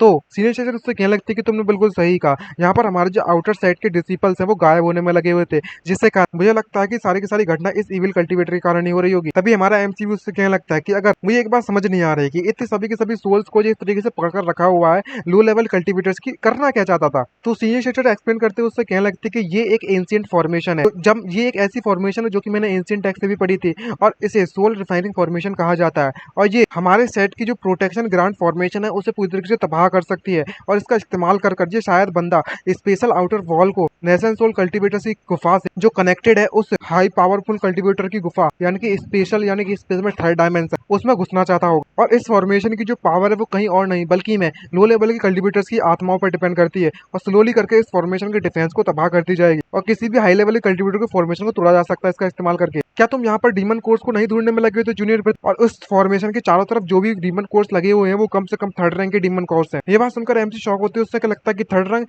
ये तो इक्विवेलेंट नहीं हो जाएंगे नेशन सोल कल्टीवेटर्स के डीमन कोर के मुकाबले में, वो भी इतने ज्यादा। तभी सीनियर सिटीजन सबको समझाते हैं, उससे क्या लगता है कि जो डिमोनिक एनर्जी है, ब्लड एनर्जी है, और जो ब्लू फ्लो एनर्जी है, जो डीमंस के कोर होते हैं सभी के सभी, जो नेगेटिव एनर्जी है उसके बारे में बात चल रही है, और बताती है कि यहाँ तक कि लो लेवल के कल्टीवेटर्स भी नेगेटिव एनर्जी जनरेट कर सकते हैं। और इतने ज्यादा थर्ड रैंक के जो डीमन कोर्स है उन सभी की सारी एनर्जी को फॉर्मेशन को तोड़ने के लिए एब्जॉर्ब किया जा रहा है, और जितना ज्यादा रिसेंटमेंट और गुस्सा होगा उन सोल्स का, आत्माओं का, उतना ही ज्यादा नेगेटिव एनर्जी जनरेट होगी उन डीमन कोर्स के लिए। ये बात सुनकर एमसी कहने लगता है कि अब मुझे समझ में आया कि आखिर जो डेवल है वो टॉर्चर क्यों करना चाहता था तुम्हें सबसे पहले। क्या तुम्हारे जो फेलो डिसिपल्स उन्हें बचाया जा सकता है। तो सीनियर समझाते उससे कहने लगता है कि सारे के सारी जो आत्मा है उन्होंने अपनी कॉन्शियसनेस को ऑलरेडी खो दिया और वो इस फॉर्मेशन का ऑलरेडी हिस्सा बन चुके हैं। तो इस फॉर्मेशन को तोड़ने के लिए यानी कि उन्हें फ्री करने के लिए तोड़ना ही पड़ेगा, और यही हमारे लिए सबसे बेस्ट तरीका होगा। ये बात सुनकर एमसी उससे क्या लगता है कि अगर ऐसी बात है तो मैं बिल्कुल भी नहीं रुकने वाला, और सीनियर सिस्टर इसको देखकर काफी शॉक हो जाती है और तुरंत उस फॉर्मेशन को तोड़ने के लिए हमारा एमसी कूद पड़ता है। और मन में सोचते हुए क्या लगता है कि अब जबकि मुझे इस की गुफा की चाबी दे दी जा चुकी है सिस्टम के द्वारा, तो जो फॉर्मेशन है वो मेरे लिए यूजलेस है, लेकिन जो डीमन कोर्स है मैं अच्छी तरीके से इसे एक्सेप्ट करने के लिए तैयार हूँ। तभी सीनियर सिस्टर वो पीछे चिल्लाते उससे कहने लगते कि तुम क्या करने में लगे हो, तुम जल्दी से नीचे आ जाओ। यहाँ पर हमारा एमसी कहने लगता है कि ये वाकई में बहुत ज्यादा स्टिकी है, बाहर ही नहीं निकल रहा। यहाँ पर सीनियर सिस्टर उससे कहने लगती है कि कोई इसमें कोई फायदा नहीं होने वाला, कि जो फॉर्मेशन है वो काफी ज्यादा डिमोनिक एनर्जी से बड़ी पड़ी है, और ब्लड एनर्जी से और नेगेटिव एनर्जी से। जब इसे एक बार पूरी तरीके से फॉर्म कर दिया जाता है तो कम से कम 3 नेसेंट सोल कल्टीवेटर की जरूरत पड़ेगी इस फॉर्मेशन को तोड़ने के लिए, वो भी एक समय पे। लेकिन हमारा एमसी बिना किसी परेशानी के उसके डीमन कोर्स को बाहर निकाल देता है, और पूरी तरीके से सीनियर सिस्टर पूरी तरीके से शॉक हो जाती है क्योंकि उसकी बात झूठी जो निकल गई। और तभी हमारा एमसी उस ड्यूमन केयर को लेकर नीचे आ जाता है और कहने लगती है सीनियर सिस्टर उसको देख कर आखिरकार ये कैसे पॉसिबल हो सकता है, ये तुमने कैसे किया। एमसी कहने लगता है कि ये वाकई में बहुत स्लिपरी था, लेकिन कोई बात नहीं, मैंने करने में कामयाब रहा। तो सीनियर सिस्टर उससे कहने लगता है कि ये बात नहीं है, और तभी एक कोड निकालने के बाद वो फॉर्मेशन टूटना चालू हो जाती है, और धीरे धीरे करके सभी की सभी चीजें नीचे गिरने लगती हैं, और तभी बहुत मात्रा में एनर्जी उस फॉर्मेशन से बाहर निकलती है, और जितने भी कल्टीवेटर्स की सोल्स को वहां पर बांध कर रखा गया था उनमें से सभी सोल्स आजाद हो जाती है, और कहने लगते कि तुम्हारा बहुत बहुत धन्यवाद ब्रदर एंड सिस्टर, और पूरी तरीके से वो आत्माएं मुक्त हो जाती हैं। तभी सीनियर सिस्टर हमारे एमसी से कहने लगती कि मैंने इस बारे में उम्मीद में नहीं थी कि यहाँ पर इतनी ज्यादा आत्माओं में एक ऐसी भी आत्मा होगी जिसकी कॉन्शियसनेस कमजोर तरीके से भी बची हुई है। तभी हमारा एमसी कहने लगता कि मुझे यहाँ पर अचानक से ऐसा फील होने में लगा हुआ है जैसे कि जो बुढ़ाऊ डीमन था वो काफी आसानी से मर गया, उसे और टॉर्चर कर करके मारना चाहिए था। तभी सीनियर सिस्टर उससे कहने लगता कि जूनियर ब्रदर क्या तुम इस बात को लेकर श्योर हो कि तुम वाकई में क्यू कंडीशन में स्टेज पर हो, या फिर तुम अपनी कल्टीवेशन को छुपा कर रखे हुए हो। तो एमसी कहने लगता कि ऐसा कुछ भी नहीं है, तुम मुझसे ये क्यों पूछने में लगी हुई हो सीनियर सिस्टर। तो वो उसे बताती और कहने लगती कि ये तो बिल्कुल सही है, सभी के खुद के सिगरेट्स होते हैं, तो मैं वाकई में तुम्हारे सिगरेट को नहीं जानना चाहती। इसको देखकर एमसी शॉक हो जाता है। यहाँ पर सिस्टम उसे बताने लगता है कि ऐसा पॉसिबल हो सकता है होश तुम्हारे लिए कि तुमने उसकी डायरेक्टली ये ना एनर्जी को अब्सॉर्ब कर लिया होगा, जिससे ये फॉर्मेशन कमजोर हो गई और वो तुरंत टूट गई, जिसे तोड़ने के लिए 3 नेसेंट सोल की जरूरत पड़ती होगी, पर तुमने इसे तोड़ दिया बिना किसी परेशानी के। ये शायद तुम्हारे लिए काफी वो शायद मिसअंडरस्टैंड करने में लगी होगी, और इसको बिल्कुल भी समझ में नहीं आ रहा होगा तुम्हारे सीनियर सिस्टर को, क्योंकि तुम खुद डेथ से बने हुए, तुम्हारे पास डेथ एनर्जी बहुत ज्यादा मौजूद है, तुम्हारे वो भीड़ भी मौजूद है। एक्चुअली मैं बताऊं तो इस सिस्टम को भी इस बात पर बिल्कुल भी फुल्ली तरीके से समझ में नहीं आ रही है। यहाँ तक कि भले ही तुम उस पीएल का इस्तेमाल करने में लगे हुए हो, लेकिन तुम बस क्यू कंडीशन स्टेज पर हो। लॉजिकली देखा जाए तो ऐसा पॉसिबल नहीं होना चाहिए था। तो एमसी कहने लगता है, सीधे शब्दों में कहूँ ना कि मेरी किस्मत अच्छी थी। तो एमसी उससे कहने लगता है कि उस डेविल की कल्टीवेशन थी वो ऑलरेडी फॉलन कमजोर हो चुकी थी गोल्डन कोर स्टेज पर, तो आखिरकार उसके पास इतने थर्ड ऑर्डर के डीमन कोर्स कहाँ से आए। तो सीनियर सिस्टर उससे कहने लगती है कि भले ही नेसेंट सोल स्टेज के जो डीमन कोर्स होते हैं वो काफी रेयर है, लेकिन उन्हें खरीदा जा सकता है अगर तुम्हारे पास इनफ पैसा हो तो। और तो और देखा जाए तो डेविल कल्टीवेटर जितनी भी चीजें थी उसको देखते हुए सीजन को देखते हुए वो काफी ज्यादा बेकार बंदा था, तो इसने कई सारे लोगों को मारा होगा और रॉब किया होगा उन पैसा चुराने के लिए, बनाने के लिए। तभी हमारे एमसी को उसकी नेगेटिव वैल्यू याद आती है, और मन में सोचते हुए क्या लगता है कि अब मुझे समझ में आया कि अगर उसकी जो नेगेटिव वैल्यू थी वो 1 बिलियन से ज्यादा क्यों थी। इमेजिन करो कि आखिरकार कितने ज्यादा लोग इसने मारा होगा, मैं तो उसके बारे में सोच भी ना सकता। तो एमसी कहने लगता है कि सीनियर सिस्टर एक मिनट रुको, मैं सभी के सभी डीमन कोर्स को जो कि मेरे आसमान में लगे हुए हैं, ऊपर छत पर लगे हुए, सभी निकाल कर लाता हूँ। तो सीनियर सिस्टर उससे कहने लगता है कि तुम्हें चिंता करने की जरूरत नहीं है। अब जबकि जो बिना फॉर्मेशन के प्रोटेक्शन के मैं अपने फ्लाइंग स्वॉर्ड का यहाँ पर इस्तेमाल कर सकती हूँ, और वो एक एक करके सभी के सभी डीमन कोर्स को उस फॉर्मेशन से नीचे गिराने लगती है, और यहाँ पर डीमन कोर्स की बारिश होने लगती है हमारे एमसी के लिए। जिसको देखकर हमारा एमसी काफी खुश होते हुए कहने लगता है कि ये तो मजा आ गया देख के। यहाँ पर सीनियर सिस्टर एक कोर उठाकर उसे बताने लगती है कि इन डीमन कोर को काफी समय से फॉर्मेशन में लगाकर रखा गया होगा, जिससे इनकी जो डिमोनिक एनर्जी है वो काफी कमजोर हो चुकी है। ये काफी ज्यादा पिटी वाली बात है। ये डीमन बीड्स है, इन्हें मेल्टेड कर रिफाइन नहीं किया जा सकता क्राफ्टिंग मटेरियल के तौर पर, और इनकी क्वालिटी को भी इंप्रूव नहीं किया जा सकता। तभी वो सिस्टम से भी यही पूछता है। तभी सिस्टम कहने लगता है कि नहीं, तुम नहीं कर सकते ऐसा। और मन में सोचते हुए कहने लगता है कि आखिरकार तुम किस बारे में बात करने में लगी हुई हो, मैं बस तुमसे ये कहना चाहता हूँ कि कॉम्बिनेशन फंक्शन का इस्तेमाल किया जा सकता है क्या। तभी सिस्टम कहने लगता है कि मुझे पता है कि मुझे पता था कि तुम यही पूछोगे, इसलिए मैंने तुम्हें पहले ही बता दिया है कि तुम इसके बारे में सोचना भी नहीं, क्योंकि जो सिस्टम कॉम्बिनेशन फंक्शन है वो कुछ प्रिंसिपल्स का इस्तेमाल करता है चीजों को रिफाइन करने के लिए, इसलिए डीमन कोर को कंबाइन नहीं किया जा सकता। लेकिन हमारा एमसी हार नहीं मानता और वो डीमन कोर को उठाता है। इसको देखकर सिस्टम कहने लगता है कि ये बच्चा पूरी तरीके से क्लूलेस है। तभी सीनियर सिस्टर से पूछ लगती है कि तुम क्या करने जा रहे हो junior sister junior brother. MC कहने लगता है कि एक एक्सपेरिमेंट, और वो वाकई में दो कोर्स को आपस में रखकर कंबाइन करने लगता है। तो सिस्टम कहने लगता है जरा एक मिनट रुको, तुम वाकई में इनके एट्रीब्यूट्स को, जिनके एट्रीब्यूट पूरी डिफरेंट है, उनको मिलाने वाले हो। तुम इसके बारे में सोचना भी नहीं, क्योंकि जो डीमन कोर्स है भले ही वो एक क्राफ्टिंग मटेरियल्स है एक दूसरे के एट्रीब्यूट से, लेकिन वो फिर भी काम नहीं आते। तुम्हें बस गार्बेज मिलेगा, कचरा मिलेगा, कचरा। तभी एमसी क्या लगता है कि फिर भी मैं ट्राई करना चाहता हूँ, और एक बार करने के लिए 100 क्रिएशन पॉइंट की जरूरत पड़ती है। और वो जैसी बटन दबाता है तो वहां पर एनर्जी निकलती है बहुत मात्रा में, जिसको देखकर सीनियर सिस्टर काफी शॉक हो जाती है और घबरा जाती है। और उस धमाके के साथ वो कहने लगता है कि मैं बिल्कुल ठीक हूँ। तो सीनियर सिस्टर से कहने लगती है कि आखिर तुमने अभी भी यहाँ पर क्या किया, यहाँ पर इतनी ज्यादा स्ट्रॉन्ग मैजिकल एनर्जी फ्लक्चुएशन हुई थी अभी अभी। तो एमसी खुद से कहने लगता है कि ज्यादा कुछ नहीं, लेकिन मेरा जो एक्सपेरिमेंट था वो सक्सेसफुल रहा, मेरा टेस्ट। ये बात देखकर सिस्टम भी शॉक होता है और कहने लगता है कि ये कैसे पॉसिबल हो सकता है। तो सीनियर सिस्टर से कहने लगता है कि तुम क्या पकड़े हुए अपने हाथों में। तो एमसी कहने लगता है कि डीमन कोड, और वो इस तरह की एनर्जी महसूस करने में लगी हुई होती जो कि उसने कभी भी नहीं की थी। और कहने लगते हैं कि मुझे यहाँ पर अनकंफर्टेबल ऑकवर्ड सा क्यों लगने में लगा हुआ है, जैसे कि ये एक ऐसी चीज है जिसे कभी भी एग्जिस्ट नहीं करना चाहिए था यहाँ पर, लेकिन सडनली मेरे सामने वो आ चुकी है। जिसको देखकर सिस्टम उससे कहने लगता है कि होस्ट, मैं तुम्हें एक बात बताना चाहता हूँ कि मुझे एक और बात पता चली है कि यहाँ पर सिर्फ और सिर्फ सिस्टम में बग्स नहीं है, बल्कि मैं हमारा होस्ट खुद एक बग है। तुमने एक रिफाइनिंग कॉप्स को सबसे पहले तो पजेस कर लिया है, हैंड फॉर्मेशन डीमन कोर्स को फ्यूजन कर सकते हो, अपने हाथों से किसी फॉर्मेशन को तबाह कर सकते हो, यहाँ तक कि तुम्हारे एट्रीब्यूट भले ही उनके पूरी तरीके से अलग हो, लेकिन फिर भी तुमने कंबाइन करने में कामयाब रहे।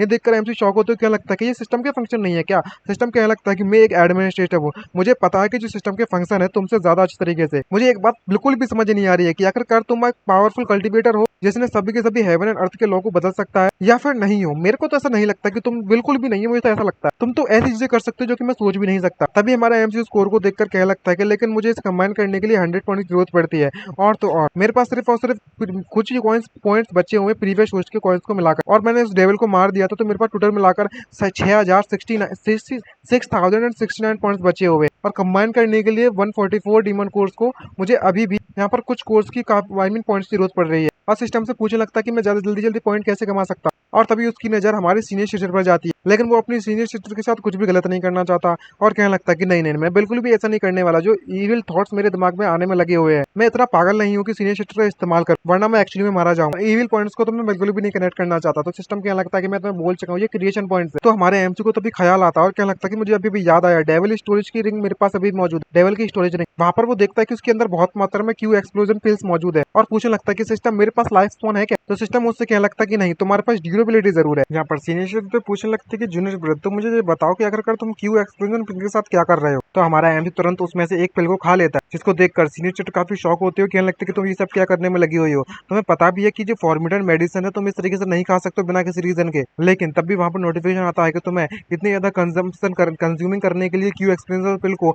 78 पॉइंट्स मिलते हैं। जिसको देखकर एमसी काफी खुश होते हैं, मन में सोचते हुए क्या लगता है मेरा जो आइडिया है वो काम कर चुका है, ग्रेट, अच्छी बात है। तो जो डीमन है बाकी उसके पास बहुत ज्यादा बोटल्स मौजूद है, तो वो अपनी सीनियर सिस्टर को समझाते हुए कहने लगता है कि अच्छा ऐसी बात है तो कोई बात नहीं, मैं बस एक्सपेरिमेंट करने में लगा हुआ था। मैं आखिरकार एक कॉप्स रिफाइनर हूँ और मेरे पास कोई भी लाइफ फॉर्म मौजूद नहीं डिटेक्ट करने के लिए। ये बात सुनकर वो कहने लगती है, ओह बात तो सही है, तुम्हारी बात में दम तो है, कोई इफेक्ट हुआ तुम्हारी बॉडी पर। लेकिन तभी अचानक उसकी बॉडी में अब से धुआं निकलने लगता है, जिसको देखकर वो कहने लगता है कि ये काफी ज्यादा इफेक्टिव है, मैं ये महसूस कर सकता हूँ कि मैं समय के साथ साथ पावरफुल बनता जा रहा हूँ। ये बात सुनकर वो काफी खुश होती है और कहने लगती है ये तो अमेजिंग बात है कि यहाँ पर कई सारी ऐसी life for reducing self enhancing pills मौजूद है जिनका तुम इस्तेमाल कर सकते हो वो भी बिना कुछ गवाए हो। तभी एमसी के दिमाग की बत्ती जलती है और कहने लगता है कि वाकई में अगर ऐसी बात है ना, और वो सारी की सारी पिल्स को एक साथ अपने मुंह में डाल लेता है, जिसको देखकर सीनियर सिस्टर को काफी ज्यादा गुस्सा आ जाती है और वो उससे कहने लगती है कि तुम्हारा दिमाग खराब तो हो गया नहीं है, तुम पगला गए हो। तभी सिस्टम नोटिफिकेशन देने कहने लगता है कि तुम्हें 358 डेस्टिनी पॉइंट्स मिल चुके हैं, क्रिएशन पॉइंट। सिस्टर उससे कहने लगती है कि भले ही मुझे पता है कि ये तुम्हारे लिए ठीक है,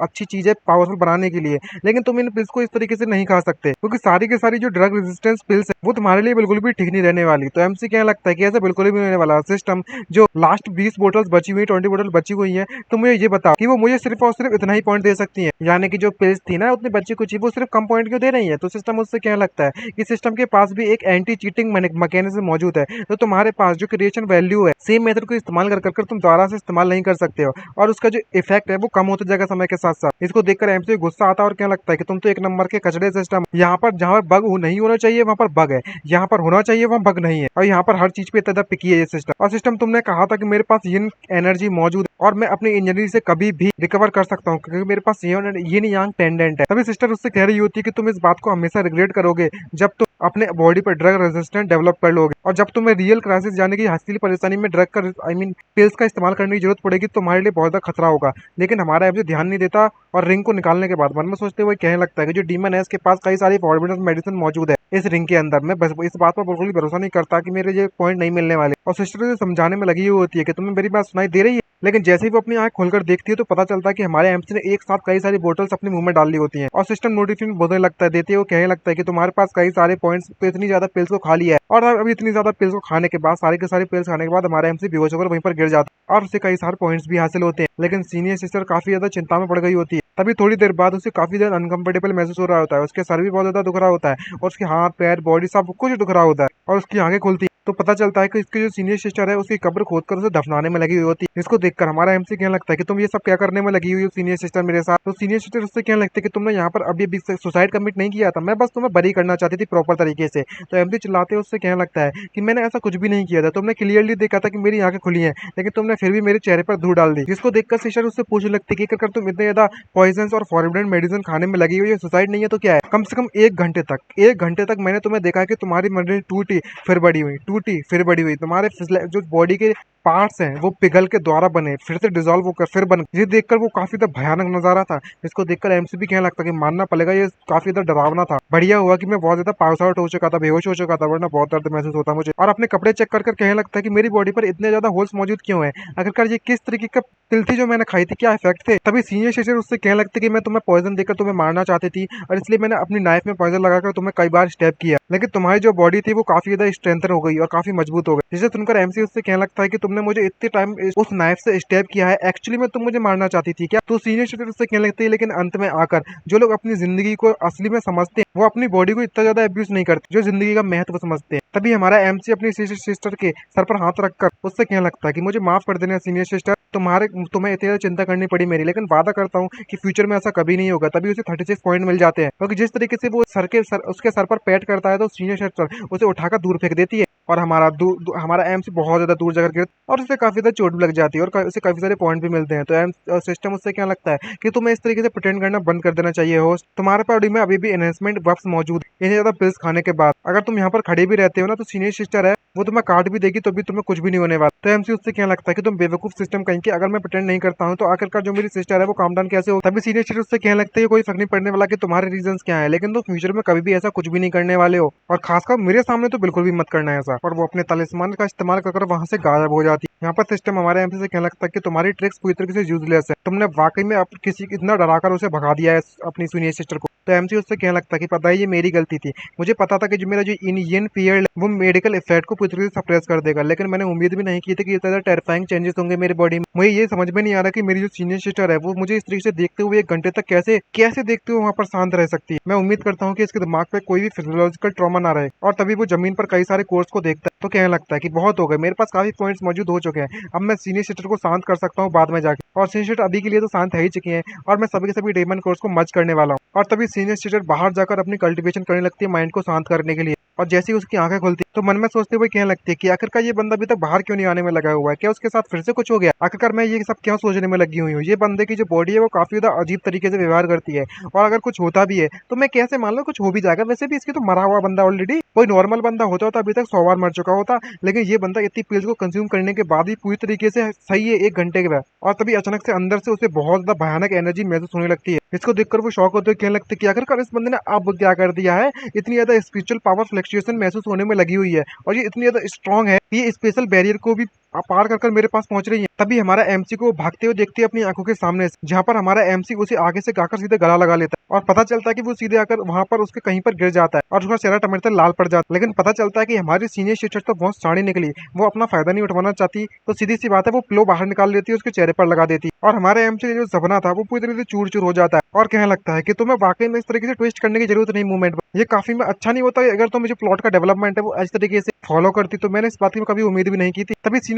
सिस्टर उससे कहने लगती है कि आखिरकार तुमने अंदर अब क्या कर दिया है, इतना ज्यादा धमाके की आवाज कैसे आई। तो एमसी उससे कहने लगता है कि मैं भी बहुत ज्यादा डर चुका था उस पर, क्योंकि जो स्पेशल बैरियर था वो ऑलमोस्ट शेडर्ड हो चुका था, उसकी जो एलर्जी फ्लक्चुएशन है इस चीज को मर्ज करने के कारण खट्टी हुई, जिसको देखकर उसकी आंखें फटी की फटी रह जाती, और तभी अचानक से पूरा का पूरा इलाका हिलने लगता और आसमान में बहुत ज्यादा भयानक बिजली वहां पर उसकी तरफ बढ़ने लगती है उसी गुफा के ऊपर, जिसको देखकर वो शॉक हो जाती है और उससे कहने लगती है कि आखिरकार जो हेवनली डाउस ऑपरेशन है वो यहाँ पर कैसे आ सकता है, ये कैसे पॉसिबल। तभी सिस्टम उससे कहने लगता है कि ये बिल्कुल भी अच्छा नहीं है होस्ट, ये चीज तुम्हारे हाथ में तुमने मर्ज कर बनाई हुई है, वो ट्रिब्यूलेशन को अट्रैक्ट करने में लगी हुई है, जिसको देखकर एमसी शॉक होता है। तो सिस्टम बताता है और कहने लगता है जल्दी जल्दी इसे सिस्टम स्पेस के अंदर डाल दो, जो हेवनली डाउ है वो इसे डिटेक्ट नहीं कर पाएगी, और तभी उसके हाथों में जो चीज होती है वो वहां से गायब हो जाती है, और वो ट्रिब्यूलेशन भी उसके वहां से गायब हो जाता है पूरा का पूरा, जिसको देखकर सिस्टर काफी शॉक होती है। वो कहने लगते कि अभी भी ये सब क्या हुआ, जो सपरेशन है वो गायब हो चुका है, और जो हेवनली डाउ सपरेशन था वो तुम्हारे हाथों में जो चीज थी उसके कारण हुआ था। ये देखकर हमारा एमसी घबराने लगता है, और सिस्टर उससे पूछने लगती कि आखिर ये क्या चीज थी, ये एक्चुअली में हेवनली डाउ को अटैक करने में कामयाब रही, जिसके उसको हेवनली डाउ की तरह से अनएक्सेप्टेबल है, यहाँ तक कि तुम उसे स्टोरेज रिंग में भी डाल दो लेकिन फिर भी ऐसा नहीं हो सकता,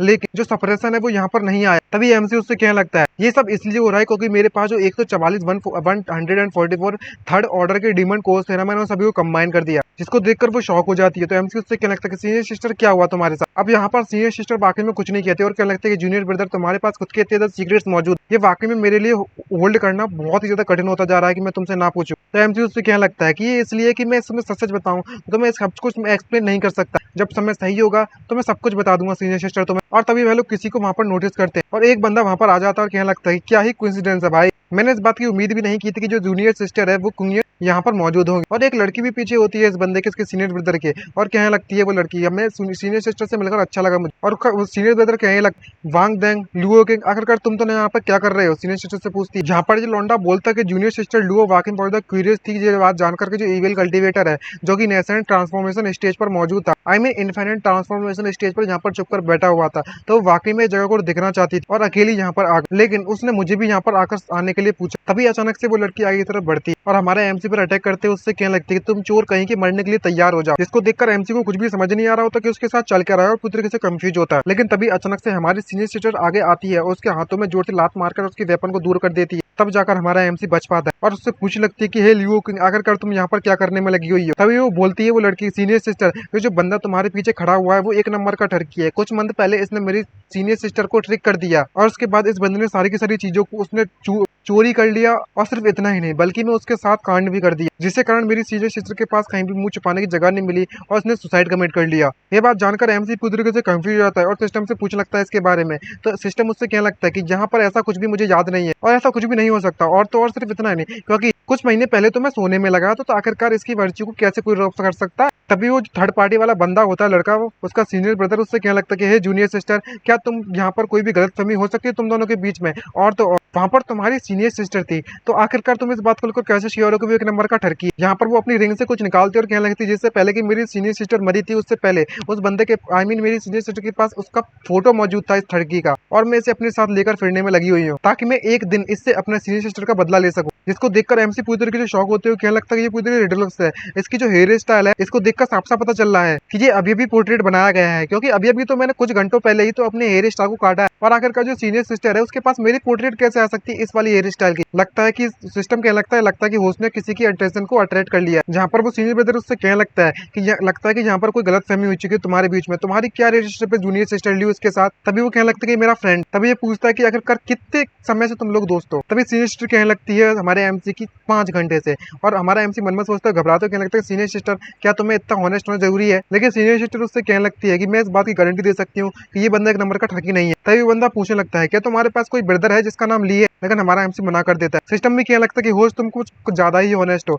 तभी एमसी मन में सोचते हुए कहने लगता है कि अगर मैं एक झूठ बोलता हूँ तो मुझे सीनियर सिस्टर के सामने तो मुझे एक और झूठ बोलना पड़ेगा, और ऑलरेडी मेरी जो सीनियर सिस्टर है उसने मेरे लिए वाउच कर दिया है, कसम खा ली कि मैं बेकार बंदा नहीं हूँ। अगर मैं अब झूठ बोलता हूँ और पकड़ा जाता हूँ ना तो मैं ये काफी ज्यादा एक्सप्लेन करना हार्ड होगा मेरे लिए। जहाँ पर वो बंदा कहने लगता है कि अगर ऐसी बात है तो इस बात पर बिल्कुल भी सेंस नहीं बनना है। आफ्टर ऑल इस पोर्ट्रेट में जो बंदा है और जो तुम वो क्लियरली सेम दिखने में लगे हुए हैं। कैसा रहेगा तुम्हारे लिए कि तुम मेरे साथ लॉ एनफोर्समेंट में चलो सेक्ट में, और हम इस मैटर को इन्वेस्टिगेट करेंगे, वो भी सीनियर सिस्टर ल्यू किंग के साथ में, I mean junior sister Liu King के साथ में। लेकिन हमारी सीनियर सिस्टर मना कर दी थी। तो तभी बंदा उससे क्या लगता है कि लेकिन क्यों जूनियर सिस्टर वाकई में अपने फ्रेंड को वाकई में इस तरीके से नहीं देख सकती कि उसको झूठा इल्जाम लगाया जाए। हमारा जो क्वीन सेट का लॉ एनफोर्समेंट हॉल है वो ऑलवेज हमेशा अच्छी तरीके से जज करता है, कभी हमेशा इंसाफ करता है और डेफिनेटली अनकवर करेगा सच्चाई को। जहाँ पर हमारी सिस्टर कहने लगती है कि मैंने कहा ना कि वो ये बंदा तुम्हारे साथ नहीं जाएगा तो मतलब नहीं जाएगा। तो एमसी उससे क्या लगता है कि ऑल राइट सीनियर सिस्टर, बहुत हो गए वर्ड तुम्हारे। और एमसी उससे क्या लगता है कि वो फोटो तो मुझे दिखाना जरा। इसको देखकर दोनों ही सरप्राइज होते हैं और वो बंदा क्या लगता है कि आखिरकार क्या बात है, जल्दी से उसे फोटो दिखा दो। रीजनेबल बात है कि जो जूनियर सिस्टर तुम जल्दी जाओ उसे फोटो दे दो।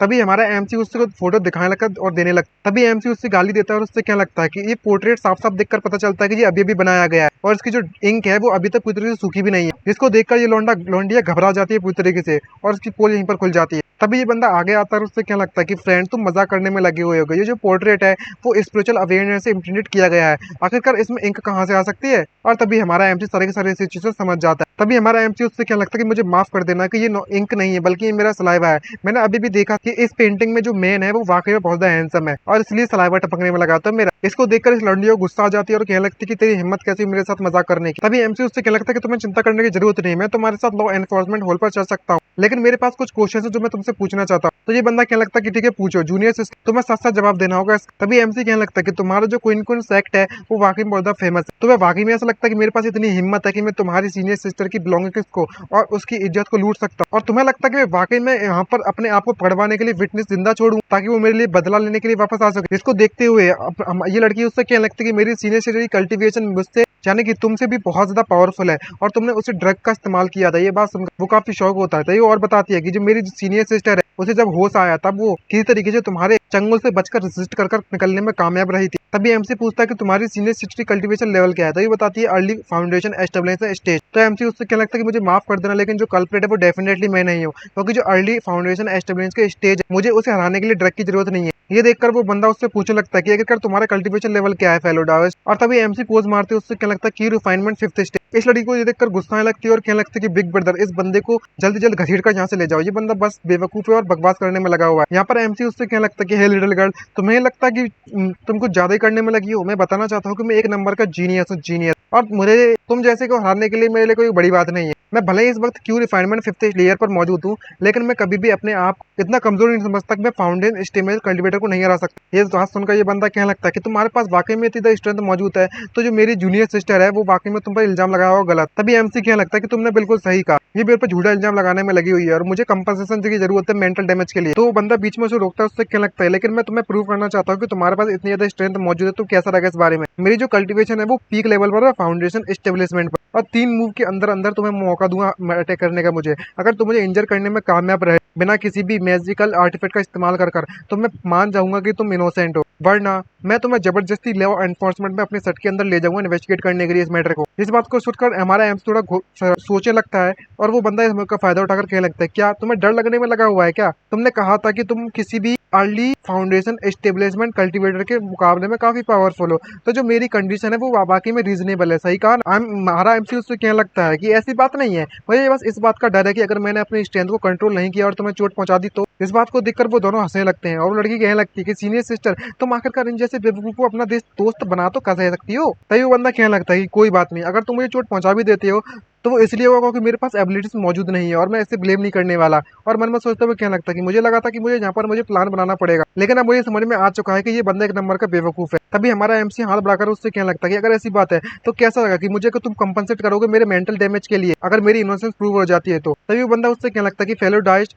भले ही तुम जो चाहते हो मैं अपनी जूनियर सिस्टर को कंपनसेट करने के लिए तुम्हें जरूर बोलूंगी। तभी हमारा एमसी क्या लगता है कि तुम्हारी जो सीनियर सिस्टर है मैं चाहता हूँ कि वो मेरी गर्लफ्रेंड बन जाए। ये बात सुनकर हमारे एमसी को 12 पॉइंट मिल जाते। तभी हमारी सीनियर सिस्टर उसकी तरफ बढ़ते उससे क्या लगता है कि सडनली मुझे ऐसा लगने में लगा हुआ है कि इस बंदे को लॉ एनफोर्समेंट होल पर जाना चाहिए। तभी एमसी क्या लगता है कि मैं गलत था सीनियर सिस्टर, मैं बस मजाक कर रहा था और कुछ नहीं। मुझे बस ज्यादा कुछ नहीं चाहिए, इस बंदे के पास जो भी स्टोरेज आर्टिफैक्ट्स हैं, इसके कपड़े वगैरह जो भी इसकी बॉडी पर अभी लगा हुआ आइटम्स, वो सारे के सारे आइटम्स मुझे चाहिए। ये बात सुनकर वो बंदा पूरी तरीके से कंफ्यूज हो जाता है और तभी वो कहने लगता है कि ये तुम्हारे और मेरे जूनियर सिस्टर के बीच में है, तो आखिरकार तुम मुझे क्यों इन्वॉल्व कर रहे हो। तभी हमारा एमसी कुछ तलिस्मान निकालकर उससे कहने लगता है कि तुम चाहते हो कि तुम एग्री होते हो या नहीं होते हो। अगर तुम इससे एग्री नहीं होते हो तो मैं अपनी सीनियर सिस्टर को तुम पर छोड़ दूंगा ताकि वो तुम्हें होल्ड बैक कर सके, और बिना किसी परेशानी के हम दोनों यहाँ से निकलने में कामयाब रहेंगे टेलीपोर्टेशन तलिस्मान का इस्तेमाल करके। जिसे देखकर ये बंदी भी काफी शौक होती है और कहने लगती है कि आखिरकार ये बंदा किस तरीके का बंदा है, ये कंप्लीटली एक नंबर का स्कॉन्ड्रियल है, नल्ला बंदा है और कुछ नहीं, इतना झूठ कैसे बोल सकता है मुंह पर। तभी ये बंदा सोचते हुए काफी सीरियस हो जाता है और कहने लगता है उससे हमारे एमसी से,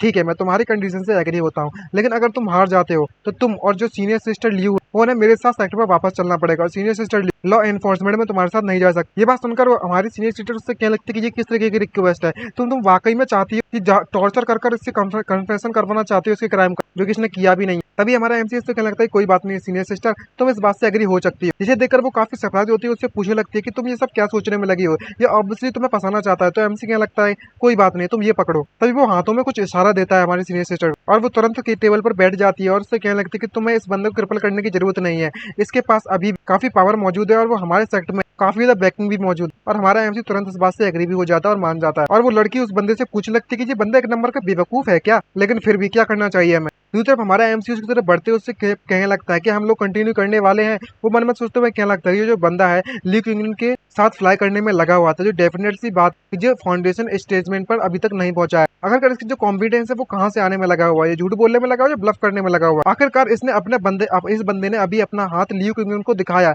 लेकिन अचानक से उसका एटीट्यूड पूरी तरीके से बदल गया और वो एग्री कर गई इससे फाइट करवाने के लिए। क्या यहाँ पर उसके हाथ में कुछ लिखा हुआ था जो कि बिल्कुल सही नहीं था। तभी हमारा एमसी उससे कहने लगता है कि कैसा लगा कि तुम अभी भी यहाँ पर टेक बैक लग सकते हो अपने स्टेप, तुम चाहो तो हम लोग यहाँ से शांति से मैटर निपटा सकते हो तो, और तुम मेरे दोस्त भी बन सकते हो। लेकिन ये बंदा इस बात को एग्री नहीं होता और मन में सोचते हुए कहने लगता है एक और फर्क पड़ने वाला कि आखिरकार उस पे हाथों पर क्या लिखा हुआ था, लेकिन इसने अभी अभी इस बात का डराया था मुझे कि ये यहाँ से बचकर निकल सकता है। अगर ये वाकई में फाउंडेशन स्टेबलेंस को कल्टिवेटर्स को इग्नोर करने में कामयाब रह सकता है और इस पर झूठा इल्जाम लगाया गया तो इसे अभी तक तो अपना फोर्स का इस्तेमाल कर लेना चाहिए, बल्कि मैं इस बैट का नहीं रखना चाहिए था मेरे सामने। कोई फर्क नहीं पड़ने वाला क्या मैं सोचूं, कितना भी मैं देख लूं, कितना भी एनालाइज कर लूं, लेकिन एक ही बात समझ में आती है कि ये बंदा झूठ बोलने में लगा हुआ, ब्लफ करने में लगा हुआ है। तभी वो बंदा उससे कहने लगता है हमारे एमसी से ये हमारे लिए बेटर लगा कि इस मैटर को इन्वेस्टिगेट किया जाए अच्छी तरीके से, वैलिड तुम स्टार्ट कर सकते हो। तभी हमारा एमसी उससे कहने लगता है कि अगर ऐसी बात है तो मैं इसे ऑबे करने के लिए तैयार। और यहीं पर हमारा ये पार्ट खत्म होता है। उम्मीद करता हूँ वीडियो आप सभी को पसंद आई होगी, तो लाइक एंड सब्सक्राइब करना मत भूलिएगा। मुझे पता है कि ये रिपीट हो रही है दोबारा से और किसने एक्सप्लेन कर रखा है, लेकिन फिर भी